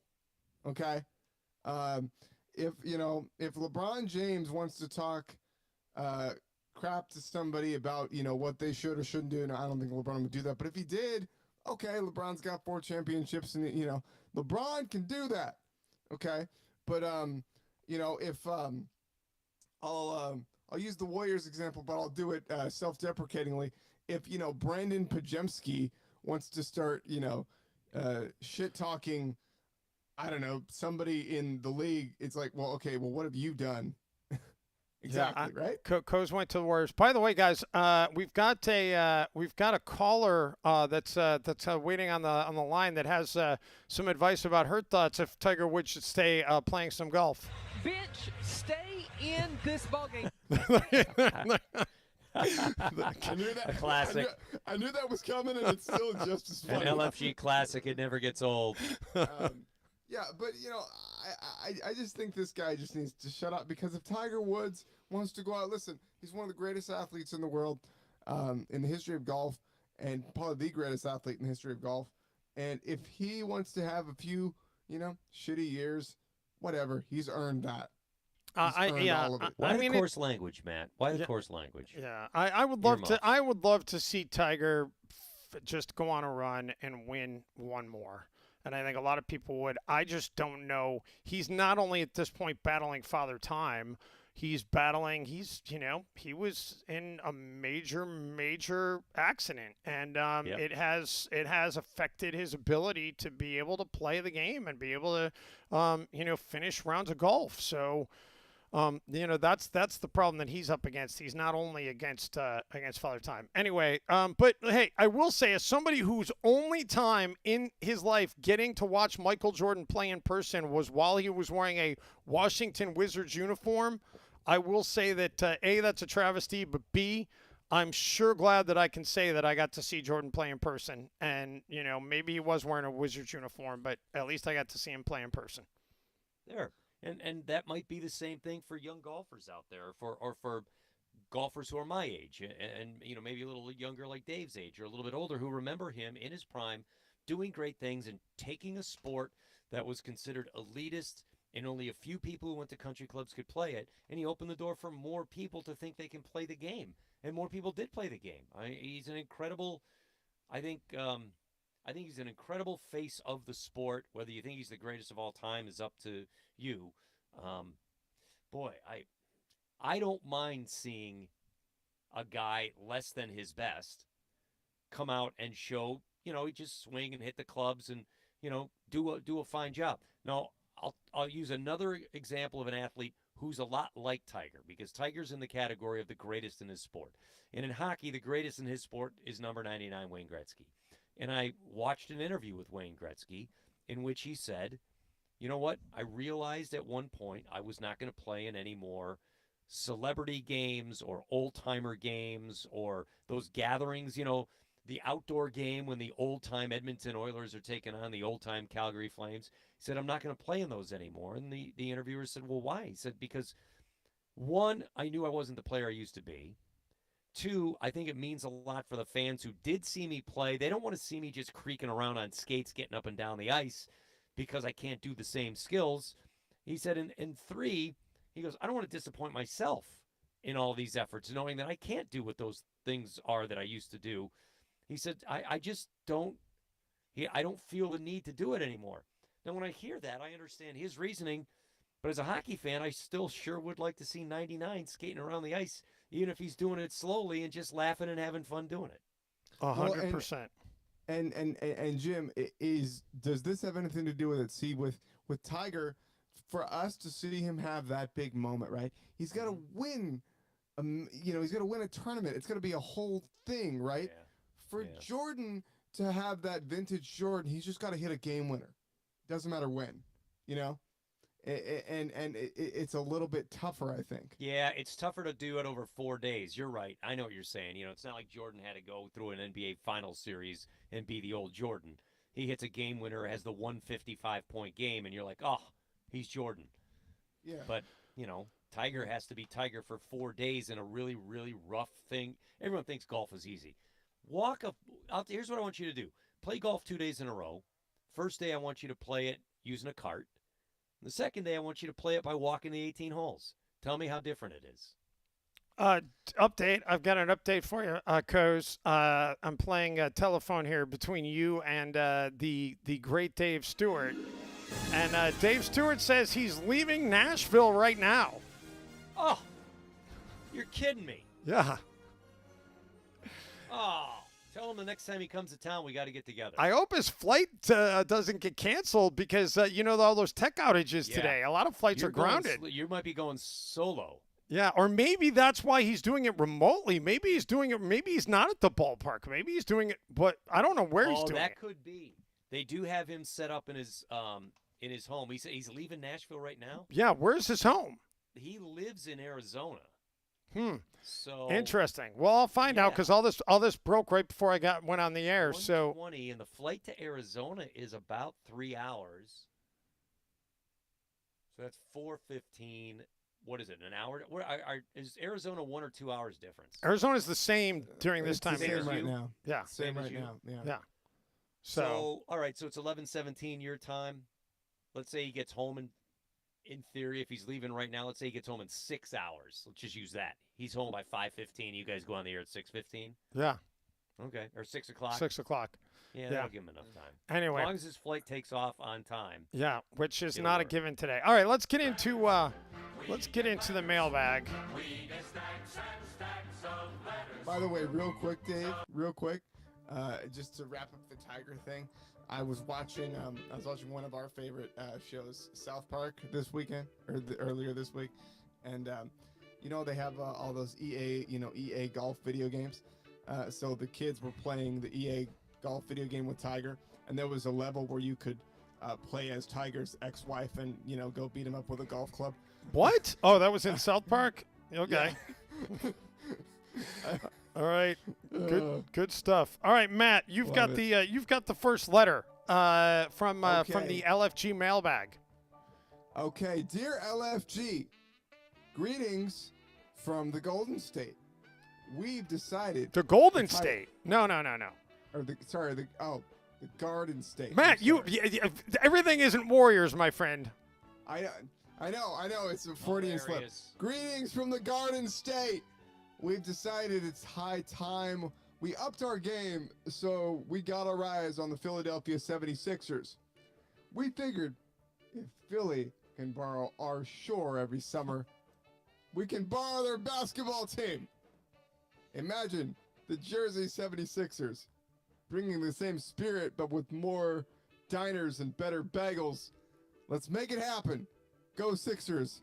or should we say, go Jersey? And Mike, this situation has been reached for comment, but no, yeah, best the state of New Jersey. Yeah, I don't know the details on that, by the way. I know that Jersey is making a play, and of course, it's really like just geographically, the state line for Jersey is right there. So I'm guessing they would still be in the Philadelphia metropolitan area, but they would just be technically in the state of New Jersey. I don't know where they're actually talking about building that, though, Coach. Do you have details on that? Give me the. I might have it. Give me the thumbnail on it. So who's trying to move? The state of New Jersey is trying to lure the Sixers. They want to move the Sixers to Jersey. I mean, is it Atlantic City? I mean, you know, it's not. It is literally just on the other side of the river, not the Schuylkill River. Is it the Delaware River? Delaware River, exactly, where the Walt Whitman Bridge goes over. And the Sixers have been trying to build a brand new facility in Philadelphia for a few years now. And they tried to put it in an area, I believe it was part of Chinatown in Philadelphia. Nice area of town. But as everything goes when you try to build something in a major city, first everyone wholeheartedly, full-throatedly rejects it, and then they try to get paid off so they'll allow you to do it, and then they'll rip you while you do it. Well, the Sixers finally have had enough of it. And New Jersey, which used to be a little bit better state for business than the Philadelphia area, they're right across the river. Many people who work in Philadelphia live in Jersey, Mount Laurel, Cherry Hill, really nice areas of town. And they're feeling that they might be able to build a facility there and increase maybe the revenue to that city and state. Is it Camden, New Jersey? Did it say an area of New Jersey? I haven't looked it up. I just looked at the article briefly, but I'm sure, like you said, Coz, I'm sure it's just on the other side of the river, and it's a technicality. But still, it's revenue being lost by the state of Pennsylvania. And by the way, if that were to happen, Matt, and I know ChatGPT helped chime in on this, I don't think you would call them the Jersey 76ers. I think you'd call them the 76ers Jersey. Yeah. Do you have your 76ers jersey? That's your get your 76ers jersey today. Did you see the New Jersey Devils alternate uniform in hockey? It just says Jersey across the front of it, just Jersey, which led a lot of people to say that they ought to sell things in the same font and the same color scheme. That's a lid that says just hat across the front. They thought that would be the match set that you would get hat and jersey for the New Jersey Devils. But I don't know if anyone came up with that. That would be come up with the idea. I don't know if they actually By the way, and I'm not, I know that we avoid politics on this show, and this isn't really a political statement. I'm just going to tip my cap to the genius of it. Wherever your political allegiances lie, I got to give mad props to the people who had the foresight to be like, yeah, you know what? Let's take the Trump, photo, and let's make it into T-shirts and go sell it outside the Republican National Convention. They are printing money. That is a genius idea. That was good. By the way, who saw Hulk Hogan's speech? By the way, I just saw him rip his shirt off. Yeah, me too. But by the way, for the I had a cornhole match. I had a hot cornhole. Yeah, I didn't see his speech. There you go. Well, for the New Jersey potential New Jersey NBA team, I think on the jersey, on the front of the jersey, you should just say Jersey, just like it says now. No, it's a Jersey thing. Get okay. It? From Jersey Shore. It's a Jersey thing. Okay, let's move on. Our next letter to the LFG mailbag. Dear LFG, hope you're doing well and staying out of trouble. I've got some news. Lamar Jackson thinks he can challenge me for our shared number 8 jersey. Speaking of jerseys, can you believe it? I told him, hey, Lamar, the number 8 comes with a lot of responsibility, like making sure your hair looks good in a helmet. So if you see Lamar, remind him that sharing is caring and the 8 is big enough for both of us. Cheers, T. Aikman. Okay. What's your take on that? So does Lamar Jackson use the number 8 while Troy Aikman wants to use the written word? Yeah, there's a trademark challenge going on. That's all I know. But is one numerical and the other one is alphabetical? Yeah, and I think that Aikman's is alphabetical. From what I've seen. Can you really Wait, who trademark a? I don't wait, think you wait. could trademark a number. Wait, okay, hang on. Dave, I am completely oblivious to this whole story. Can you give us the short version of what the hell's going The on? short version is that Troy Aikman has a brand that he uses. 8 is his name of his company, or his it's an apparel line, I believe, and it's 8 EIGHT. And now Lamar Jackson is trying to challenge that trademark because he also is number 8. That's all I know. Well, and then it Lamar doesn't seem Jackson to- has also spent a lot of money in branding and marketing the uniform number 8. And, 8 is, a number that you can make into a lot of words. GR, the number 8, great, things like that. So I think he's used that in some marketing, and they've trademarked some version of the number. And so that's where the fight comes in. 8 is enough. You can trademark a number. I don't know. It doesn't make any sense to me. Well, the one article I read on this was they had a trademark lawyer say you can trademark anything. You can trademark Yeah, but anything. some stuff is. Jordan should have trademarked 23 then. I mean, you could. It could also get challenged. You could. Three-peat. It was Pat Riley who Yeah, but that's a trademarked phrase. three-peat. It would be great if you could trademark numbers, and every time a school teacher teaches a kid, okay, count to 10. Somebody walks in and says, "You owe me a penny." That's a lot of pennies. What did LeBron? LeBron tried to trademark Taco Tuesday. Yeah. So. All right, Coach, Try you're and up. trademark You're up. We got a letter from SEC country right where you're at. I love it. I love the SEC country. Wait a minute. Did I lose my letter? I might have lost my letter. Hold on. I just had it right, geared up. And then Bisa, who sends so much content along. That's why I'm losing my letter. Here we go. Ready? Ready. Dear LFG, I hope this letter finds you well and ready for some football. I'm thrilled to inform you that we've decided to rename the field at Bryant-Denny Stadium after me. I know what you're thinking. About time. Now, when our players run onto the field, they'll be stepping on greatness. Literally. So next time you're at a game, remember to tell your friends you're sitting on Saban's turf. Roll Tide and stay classy. Best regards, Nick Saban. How about that? You got That's any? pretty cool, but come on, Bear Bryant, isn't he still the standard Bear Bryant? Isn't he? But or is again, Nick it goes- Saban, has goes- he overtaken Bear Bryant? Yeah, Coach, it goes back to what you said, though. Who remembers Bear Bryant? It's just a name to a lot of these Exactly. people. And that's the Exactly. problem. You're right. That is the problem. All right, listen, we're up against it. Drew Goldfarb could be Youth joining is the us. problem. Huh? What? Youth is the problem. Youth is the problem. Yes, youth is Yeah, the because problem. they don't remember Bear Bryant. Well, okay. So, Dave, update. Doesn't look like Drew's going to be able to get in. He texted me. He's having. Okay. some Well, that's issues with okay. some previous That's okay commitments. because we've got plenty to fill the final half an hour. We got to bring Bisa in for trivia. We've got the celebrity MMA battle royale coming up, and we also have to get into being Matt's bookie and find out if Matt ever bought Coase a dinner like he was supposed to. Now that he owes him a plethora of sandwiches. I'm going to dinner tonight with my wife. There you go. Time to pay that up. Back with the final half hour of LFG after this quick timeout. Matt Fowler with a sports update on the other side of this break. We have nothing in common. Sure we do. We love each other. I want a divorce.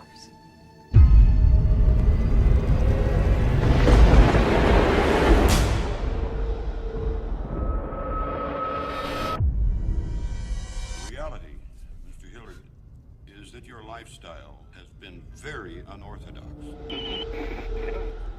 And I refuse to further subject 3 innocent children to your peculiar and potentially harmful behavior. It is the court's ruling to award sole custody to Mrs. Hillard. Hello? Hello? I'm calling in regards to the ad I read in the paper. Yes. Would you tell me a little bit about yourself? Oh, certainly, dear.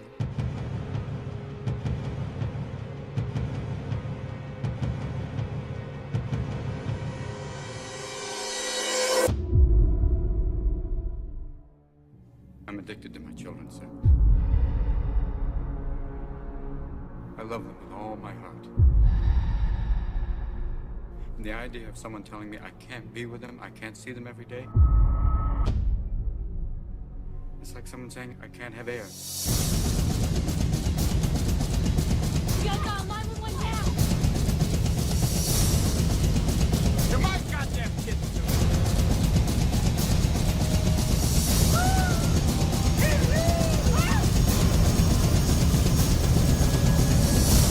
Ready for my close-up, Mr. DeMille?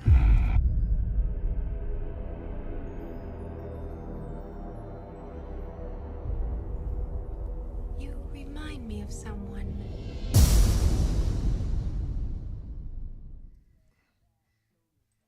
It's the bottom of the hour, or close enough. Time for your Tickscape Studios Sports Update with Matt Fowler.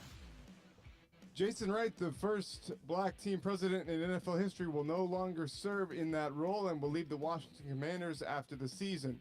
He'll serve as a senior advisor until his departure. The owner, Dan Snyder, hired Wright in August 2020, based in large part on the recommendation of the league per multiple sources. Washington was embroiled in controversy that summer from allegations of a toxic work culture and sexual harassment allegations, and which led to the name change. For all the latest news, updates, hot takes, tune in to LFG with Dave Benz, Jim Kozamora, associate producer Bisa, and myself, Matt Fowler. Now back to LFG.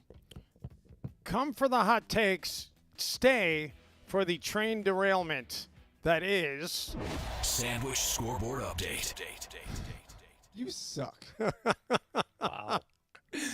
Oh, Matt Fowler. We got this little segment called "Being Matt's Bookie." Let's play that sounder, and then we'll get into all of this. What's a weekend of sports without a little action? And no one craves the action more than gambling degenerate aficionado Matt Fowler. How many sandwiches will he lose this week? It's time for another edition of Being Matt's Bookie. All right, Matt Fowler. So the sandwich scoreboard update. At last count, you owed Jim Kozamore.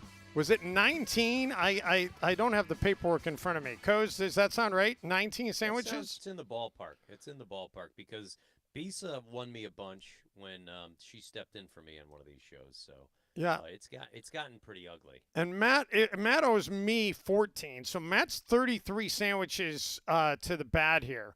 And I think we decided that you were going to just buy Koz and I think it was more than 19. I think Bisa added another 5. So I think it's 24 and 14 is what I think. So I can't eat that many sandwiches. Yeah. So that's a lot of sandwiches. So Matt had agreed on the last show, Koz, that you could take your lovely wife out for a steak dinner and send Matt the bill, and he would reimburse you. So that's happening tonight. Is that going to happen tonight? Well, tonight I've got dinner with another couple, and I don't think we're going to grab steak. And then Sunday I've got a dinner. There's potential. I'd like it to be on a Sunday because there's a great steakhouse that we like to go to, and I don't want to, rip off Matt.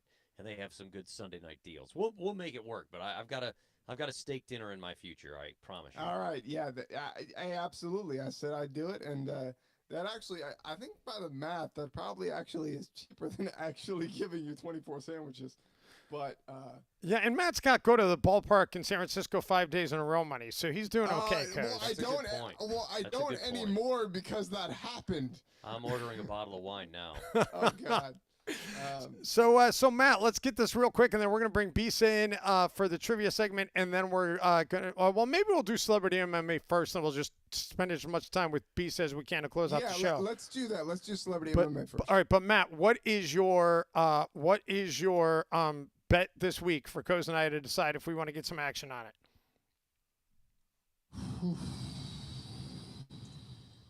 Hola. My bet this week. Man, I you know what? I'm trying to. Is there any fights on? Is there? I'm glad you came prepared for this segment today, Matt. No, I can get. I just want bets that people can actually get excited about. I mean, I can give you MLB bets right now, but all right, fine. I'm going to take Philadelphia tonight. Philadelphia is playing Pittsburgh in Pittsburgh. I'm going to take the New York Yankees. They are playing Tampa Bay. I'm going to take Toronto. They're playing Detroit. I will also take, let's see, I will take Atlanta. They're playing St. Louis. I will take Baltimore. They're playing Texas. And San Francisco is playing Colorado. So that's a 6-team parlay. Is that correct? Yeah. And you're taking them all to win. Not any just Yes, money line. Just money line. Now I don't have What's any the idea payoff what the on money that? line is. Are they favored? What's the how's the odds on that going to play out? Well, I will tell you in a 30 seconds. Hang on, I'm gonna check it out here, because that, I mean, okay, just on its face, it'd be 40-1 if they all were even odds. All right, 40-1. So Coz and I need to decide. So 6-team. How many sandwiches are you putting up? 2. 2 sandwiches. I'll give you 25-1. 25. You can have that.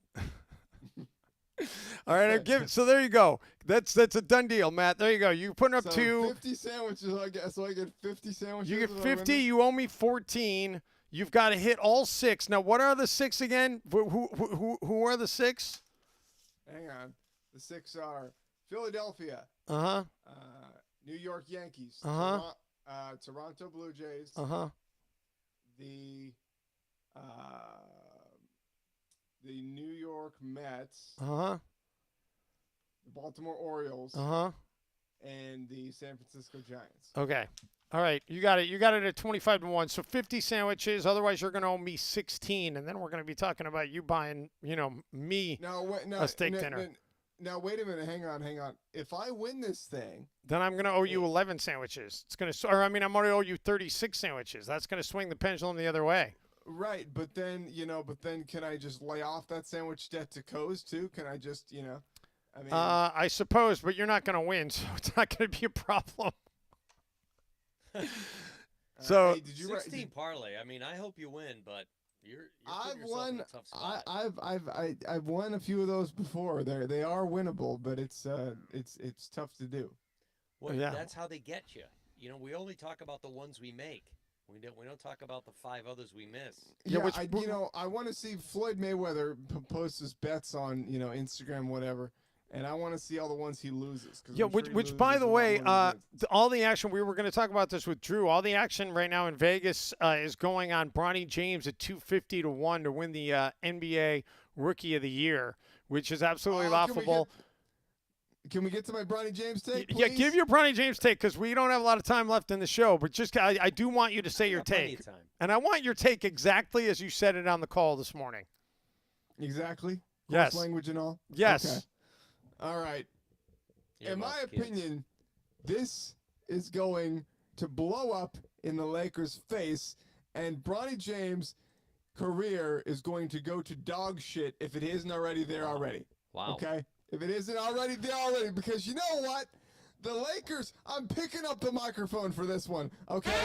I am, the Lakers, they did this to themselves. They wasted a draft pick just because LeBron wants to bitch and moan about playing with my son. Oh my God, I want my son to play in the NBA with me. Well, guess what? Your son isn't good enough to play in the NBA. All right, just because he puts a stupid uniform on and gets to walk out there, that means in all his glory, he's going to be scoring 3, 4, 5, maybe even, oh my God, if he has a Hall of Fame game, maybe he'll score 12 points in the NBA in a game, maybe. But it will never happen for Bronny James. He's not ready, and it's not going to be like people think it is. It's going to be terrible, which is going to be awesome for me as a Golden State Warriors fan to watch this complete dumpster fire. It's just like Russell Brand said in Get Him to the Greek. the collapse of the Lakers is going to be ranked behind, I don't know, war and some other world issue as just one of the horrible travesties of the nation. Wow, that's here's quite a take. I'm just gonna counter that with How can last you counter year. that? I went last so was it scorched last earth. season at the All-Star break? There was talk that that one of the Warriors owners said to the Lakers, "Why don't you trade me LeBron?" Yeah. And if LeBron was wearing a Warrior jersey, do you think that Joe LaCobe would have drafted Bronny in the second round? No, because Joe LaCobe is actually intelligent. All right. You would be buying a Bronny James jersey. I'll tell you what, Matt. Do you want a free sandwich? I'm just going to do this just for giggles. I'll put up one sandwich if you give me 250 to 1 that Bronny James will win NBA Rookie of the Year. I'll tell you, that's a free sandwich for you. But just because it would be amazing if somehow he completely shocks the world. And it would be great to be able to bring this clip back up and say you owe me 250 sandwiches. I'll do you 1,000 better. I want 4 sandwiches. No. I'm not putting 4 sandwiches on it. I'm giving you a free sandwich. You either want it or you don't. You don't want 1,000 sandwiches? Okay, fine. I'll take the free sandwich. Okay, so I got 250 to 1. All right, there you go. Put me along with the sheep. Let me all ask right. you a question. Yeah. Will Bronny James play more games in the NBA or more games in the G League? G League. Yeah, probably more. But when he plays in the NBA, I bet he plays with his dad. So that's the great equalizer in a lot of this is that he'll get to play alongside his dad because his dad's going to want to be on the court with him. All right, guys, let's get into celebrity MMA, and then we will have Bisa join us for the final part. And where's my? Here we go. The get ready. Let's get ready to rumble. Where is it? I can't find it. Here it is. Let's get ready to rumble. All right, celebrity MMA time. Ladies and gentlemen, welcome to Tickscape Arena for another electrifying MMA showdown. Dave Benz, Jim Cosmore, sideline reporter Matt Fowler. Tonight, guys, a battle that is absolutely despicable. Oh, that's right, Dave. In one corner, we have the super villain turned hero, Gru from Despicable Me series. And in the other corner, we have his mischievous minions, 10 at a time, ready to cause chaos in the octagon. The Gru has given special permission here, Coz. He's been allowed to use weapons in this fight, but the minions are countering with numbers. Gru is allowed that they can have 10 in the octagon at one time. So it's numbers and zaniness against the weapons of Gru. This is going to be epic. Oh, here comes Gru, escorted by none other than Buzz Lightyear and Woody from Toy Story. Gru's wearing his trademark black and gray striped scarf, and he's armed with his freeze ray and a few gadgets from Dr. Is it Nefario's lab? Dr. Nefario. I think it's Nefario. In any case, Nefario. Drew is ready to rock and roll and now making their way into the octagon. It is the Minions. Look how cute they are. And they're surrounded by Sully and Mike Wazowski from Monsters, Inc. The Minions are bouncing around, causing mayhem here, Coach, before the fight is even getting started. This is going to be wild. Yeah, the stands are filled with Pixar characters tonight. We've got the Incredibles family, Lightning McQueen, even Nemo and Dory, and a specially designed aquarium seat. The energy here is electric, but not near the water, so don't fear for the fish. And the fighters are now in the octagon. You can feel the tension. Gru looks focused while the Minions, well, they're being minions and just giggling, jabbering, and making some mischief. And here we go. Oh, they didn't hear the bell. Let's find out where the bell is. Where's my Taco Bell? There it is. And we are underway. Gru immediately using his freeze ray. He freezes 3 minions in place, and the other 7 rush at him, trying to swarm him with their sheer numbers. Gru is swinging a gadget, a modified, I can't only say it, fart gun, keeping the minions at bay. One minion tries to jump on Gru's back, but Gru shakes him off, and sends him flying across the octagon. The minions are relentless, Coach. They're trying to climb on Gru, but he's using a variety of gadgets to fend them off. It's like watching a live action cartoon. Oh no! One minion has grabbed Gru's freeze ray. They're trying to use it against him, but Gru quickly snatches it back and freezes another minion. The crowd is frozen in anticipation. Oh, just 30 seconds left in the round. Gru using a grappling hook to swing across the octagon. Wow! Knocking several minions over like bowling pins. This is insanity. Gru is showing impressive agility. He's dodging minion attacks left and right using his gadgets with precision. He is a one-man wrecking crew out there. The minions are trying to regroup, but Gru isn't giving them any time. He's using a banana gun now to create a slippery mess. The minions are slipping and sliding all over the place. Oh, with 10 seconds left, Gru pulls out a giant magnet, pulling all of the minions toward him, and then blasting them away with a powerful pulse. The crowd is on their feet. And just a second left in this round. And there it is. There's the bell. Let's get it down to Matt for a sideline report. Thanks, Dave. It's pure chaos down here. Gru is in his corner getting some quick adjustments to his gadgets from Dr. Nefario. Meanwhile, the minions are huddling up and looking very adorable, forming a new strategy. It's wild, but the crowd can't get enough. Back to you guys. And here we go. Final round. The minions, they charge again, this time with more coordination.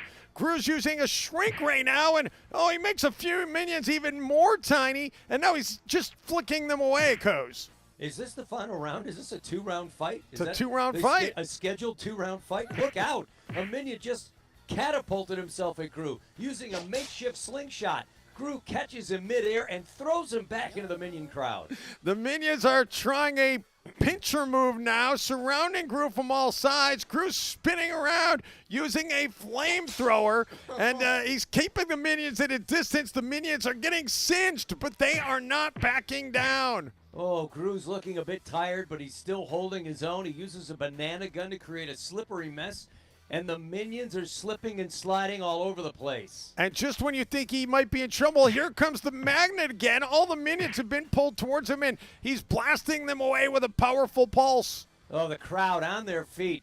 Gru showing why he's the ultimate super villain turned hero. Where's the hero part? The minions are scattered, trying to regroup. Oh, Gru's taking control now. He's using a whirlwind gadget to create a mini tornado, sending the minions spinning through the air. It is pandemonium. Gru's gadgets are really making a difference. He's still standing strong while the millions and the minions are looking a bit worse for wear. It's incredible to see the creativity and mayhem down here. Just 10 seconds left in the fight. Gru making a final push. He's blasting away minions left and right, showing no mercy. And the minions are down. The minions are down. Gru is standing tall. There's the bell. There's the bell. Gru wins by unanimous decision. What a fight. The crowd going wild, cheering for Gru's incredible performance. And let's get it now down to Matt Fowler, who's standing by with the post-fight interview. Despite the heaps and heaps of crying children, Gru, congratulations on the win. It's so good to be here. I've never been on television. Oh, this is your first time on television. What a great crowd. Well, congratulations. What's that Dave, from? Jim, back to you. Oh, what a fight. What a fight. What a great sportsman Gru is in defeating the minions here in Celebrity MMA. You weren't expecting Gru to actually talk, were you, Coz? No, I was not expecting that, and I wasn't sure if I was expecting Gru to win.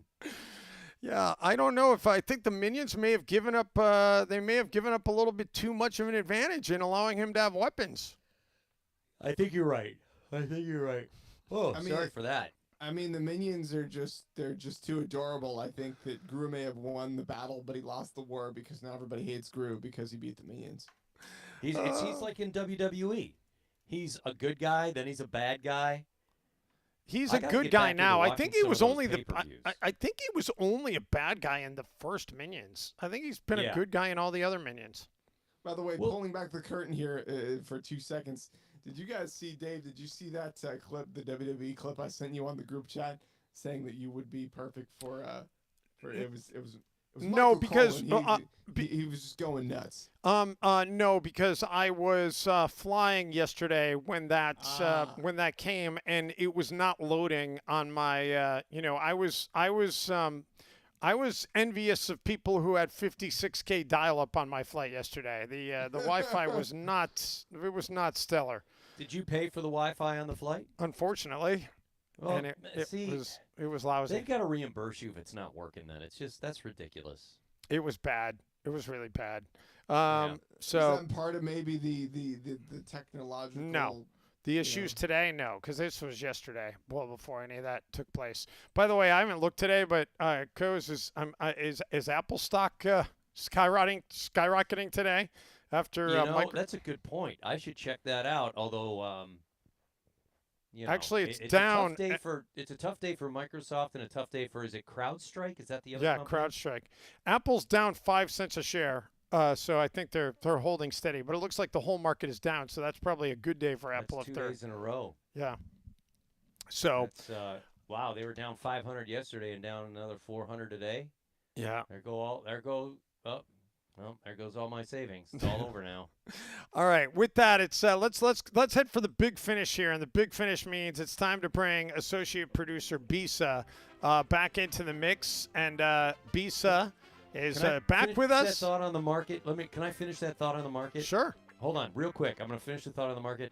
CrowdStrike, yesterday morning, an analyst through CNBC came out and said strong buy on CrowdStrike before all this stuff happened today. Yesterday, they actually put out their report. CrowdStrike, strong buy, future looks bright, and an excellent cybersecurity company.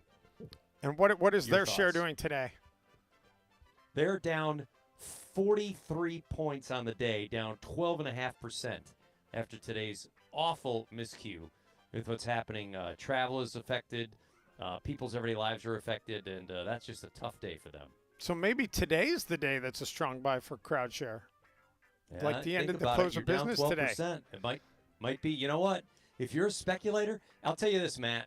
You take all the money you put on the 16 parlays, and you gamble on things like that, go and buy CrowdStrike when it's down, NVIDIA when it's down, because CrowdStrike is down, that's when you get an opportunity to make money. Listen, That I'm not is a I'm gambling not that a, you can.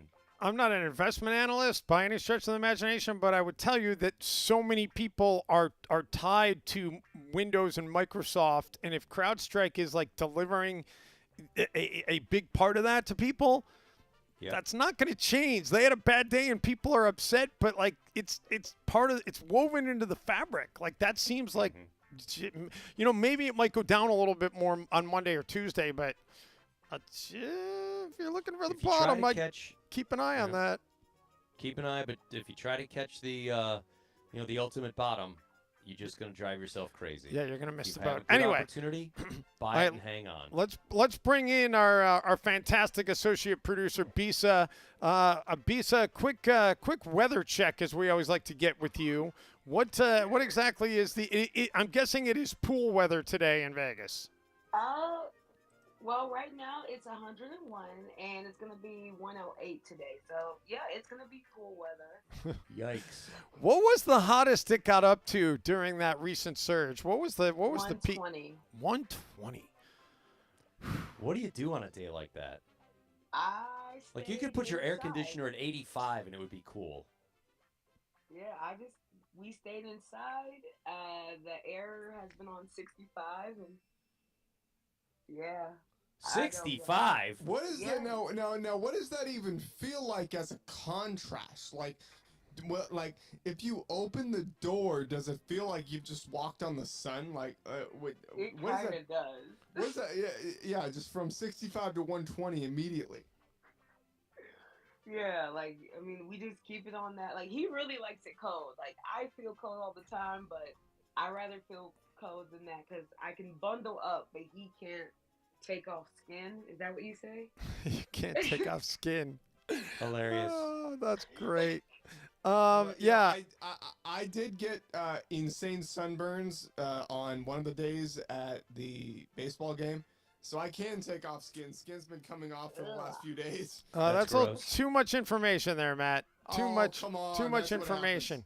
Anyway, all right. We're probably going to go over by a couple minutes because we only have 6 minutes left, and we want to give Bisa's segment some due justice. But so, Bisa, what do you have for us today to close out the show? Okay, so it was just released. The pricing of beer at each NFL stadium. Ooh, I like this. So, yeah, I'm gonna tell you the groupings, and you guys can just see who's closest to the actual number. And I will start us off at the NFL average of $9.56. Okay, so we're supposed to. What are we supposed to give you here? Which team is right around $9 or $9 or $10, right around there? Well, you're just gonna see who you think is above and who's gonna be below that. I think Atlanta is below. All right. Okay. So Atlanta has the same price as the Lions. Same as the Lions, really? Yep. Is that below? Yes. Yeah, below. All right, I'm going to say the Carolina Panthers are below. Well, okay, for that one, for a price of beer is $6.25. Whoa, wait, hang on. This is, we don't know the ground rules here. This is a little bit, I'm not sure what. I'm 2 for 2. Doing. Wait, I got a better way for us to do this. All right, so Bisa, you've got the full list there, right? And you're saying the average is $9.56. Yes, for your standard beer, just for the NFL. Okay, so I'm gonna go, guys. Here's how we're gonna do this. I'm gonna go through, and we're gonna go around. We're gonna say over or under, and I'm just gonna give. I'm gonna give out all the teams. We're gonna go through one at a time. Okay, we're gonna go over under. All right. Co's Buffalo Bills over or under? Yeah, and Bisa will just let us know if we're over or under. Oh, Buffalo Bills is a tough one because while it's not a major market, it's still the state of New York. I'm going to go under on the Buffalo Bills. Under, yes. Woo! All right. Matt, Miami Dolphins. It's another tough one. That's a tough one. I'm going to go with, it's sunny, it's hot, people want their beer, people are going to want to take advantage of that. I'm going to go over. Yes. I'm saying way over, by the way. I think I'm going to get. Does it give you the price? Oh, yeah, I have all the price. I'm going to guess a cup of beer in Miami is $14.25. No way. I will say that the Dolphins has the same price as the Giants, Jets, and Commanders. Oh my gosh! Oh wow! I'm gonna say I think $14.25 might be low, but I'm sticking with $14.25. $18. 16. No, it's not that high. How much? What is it? $11. Oh wow, that's not horrible. That's not terrible. The hell I've been doing in San Francisco the last 5 days. San Francisco beers, and this is back when I was going to games, and I was there at COVID. So let's say 5 years ago, I remember buying a pint of Guinness, not even a true pint. It was $16. Yeah, it's. I mean, I think a you Diet get Coke that, is $12. And you get the garlic fries. I think a Diet Coke is $12. That's ridiculous. Two burgers and 2 fries, and a Coke each was like $80. Yeah, it's insanity. All right, New York Jets. If the Giants are $11, the Jets have to be over. I don't know if they're probably $10.50, but I'm saying Jets are over. No, they're the same. They're the same price. Oh, they're the same. Jets, Giants, well, Jets are and over. Dolphins are all the same. Okay, Coz, this is a tough one. The Patriots. See, I would say over because they're that Boston region and they win all the time, so they're going to try to milk as much as they can. I'm going to say over. Under. Wow! Good on you, Robert Kraft. $8.40. Wow. There you go. Maddie. Getting wasted economically like it. All right, listen. I'm going to tell you guys though. We still have 28 teams to get through. So if we take 2 minutes on every team, we're going to be doing this for 40 minutes. Let's take the teams that we're affiliated with, right? So you guys are San Francisco. If you say a team, I will tell you if there are multiple teams within that same dollar. Well, I think we just roll through it quick. So Matt, Ray, just give your take. Matt, Ravens, over or under? Over. Ravens under. I'm saying Browns are under. I agree. Cleveland Browns. Yes, under. Okay. Coes, Pittsburgh Steelers. Good one. I'm going to say under. That's Russ Belt. I'm going to say under. Under. Yep. Matty, Cincinnati Bengals. Over. Under. So That whole division is under. Yeah, The whole AFC North division is your under. beer-friendly division. Houston Texans. It's a tough one. Houston Texans. I'm gonna say Houston is right there. They're like. I'm gonna say Houston is 950 and the average is 956. So I'm going under, but not by much. They're under, but you would be surprised. They're $8.13. Wow. Okay. Boom. Coes, Jacksonville Jaguars. Oh, they're got to be under. Although their owner's a bit of a D, but I'm going under. Over. Over. Wow. Are Makes they sense counting to the me. prices when they play in Wembley? Ah. I believe these are just your stadium. Yeah, what's the conversion rate? What's the conversion rate with pounds and dollars? It's like $1.3 to get a pound. Matt, Colts, Indianapolis Colts. Ooh, I'm gonna go over. Under. Oh, what is with these beer prices? Coes, I'm going to skip my turn because the Tennessee Titans are the other team in that division. What's going Under. on with Tennessee? Under. Over. Titans, Seahawks, Panthers, 1050. Wow. Really? Wow. And you got all that booze right around the neighborhood with Broadway. Wow. Well, maybe they're counting on people being loaded and not caring what they pay. I'm going to take the low-hanging fruit and say not only the Las Vegas Raiders definitely over. Yeah. I'm going to say the Las Vegas Raiders are the most expensive beer in the NFL. Nope. Wow. They got to be over though, right? They are over, but they're not the most expensive. They're $12. No, I have two choices on who could be more expensive. All right. Well, you're only going to need one. All right, Matt, Kansas City Chiefs. Over. Where I just happened. Where'd you go? Under. 850. No. Really? Coast Denver Broncos. They are. Let's see. They just got purchased for what? $6 billion, $4 billion, $4 billion. Denver's got a raucous crowd. I'm gonna go over for Denver. 750. Woo! That's a bargain. L.A. Chargers. It's L.A. It's SoFi. But it's the Chargers. Yeah, but it's still L.A. and SoFi. They're over for sure. Them, yes, it's over. So Chargers and Rams are 1375. 1375. Wow. Matt Fowler, Dallas Cowboys. Okay, if this is not over, I'm just leaving the show right now. Wait, okay. Remember, Houston They is are under, same state. They are just under. They're 950. Them All right, and Matt, Packers. thanks for playing. Nice seeing you. Good night, Thanks for Matt. joining the show today. Nice playing our game. You know what? You know what I'm actually gonna do? Matt Fowler, this is gonna be like that show on ESPN, whatever it's called. Matt, you are getting booted from the studio. How do I? There you go. There you go. Matt's gone. Matt's Wow. Oh wait, I somehow I accidentally took Beast off too though. We didn't want to boot Beast is back. Okay, Matt's been removed. That's so wrong, but he made a bold prediction. He said I'm gonna leave the show. So there you go. So Coz, it's down to you and me here. Philadelphia Eagles are next on the list, Coz. Over That's or over. under? Philadelphia's over. Easily over. And the most expensive at $14.67. Wow, most expensive. Wow. I'm shocked that they're most expensive. I knew they'd be pricey. That's twice as much. Who's the $7 team? $7.50? Broncos. I mean, come on, that's twice. Almost twice as much. Yeah. You've already Terrible. given us Giants and Commanders as being over.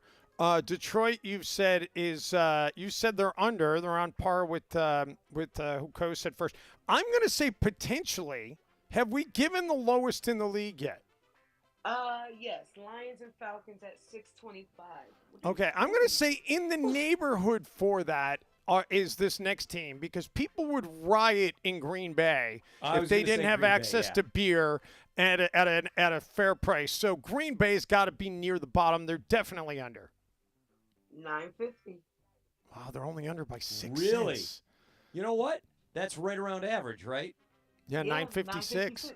Maybe that's what they do. Maybe they just say, what's the average for everything that they do? Because they're the publicly owned team.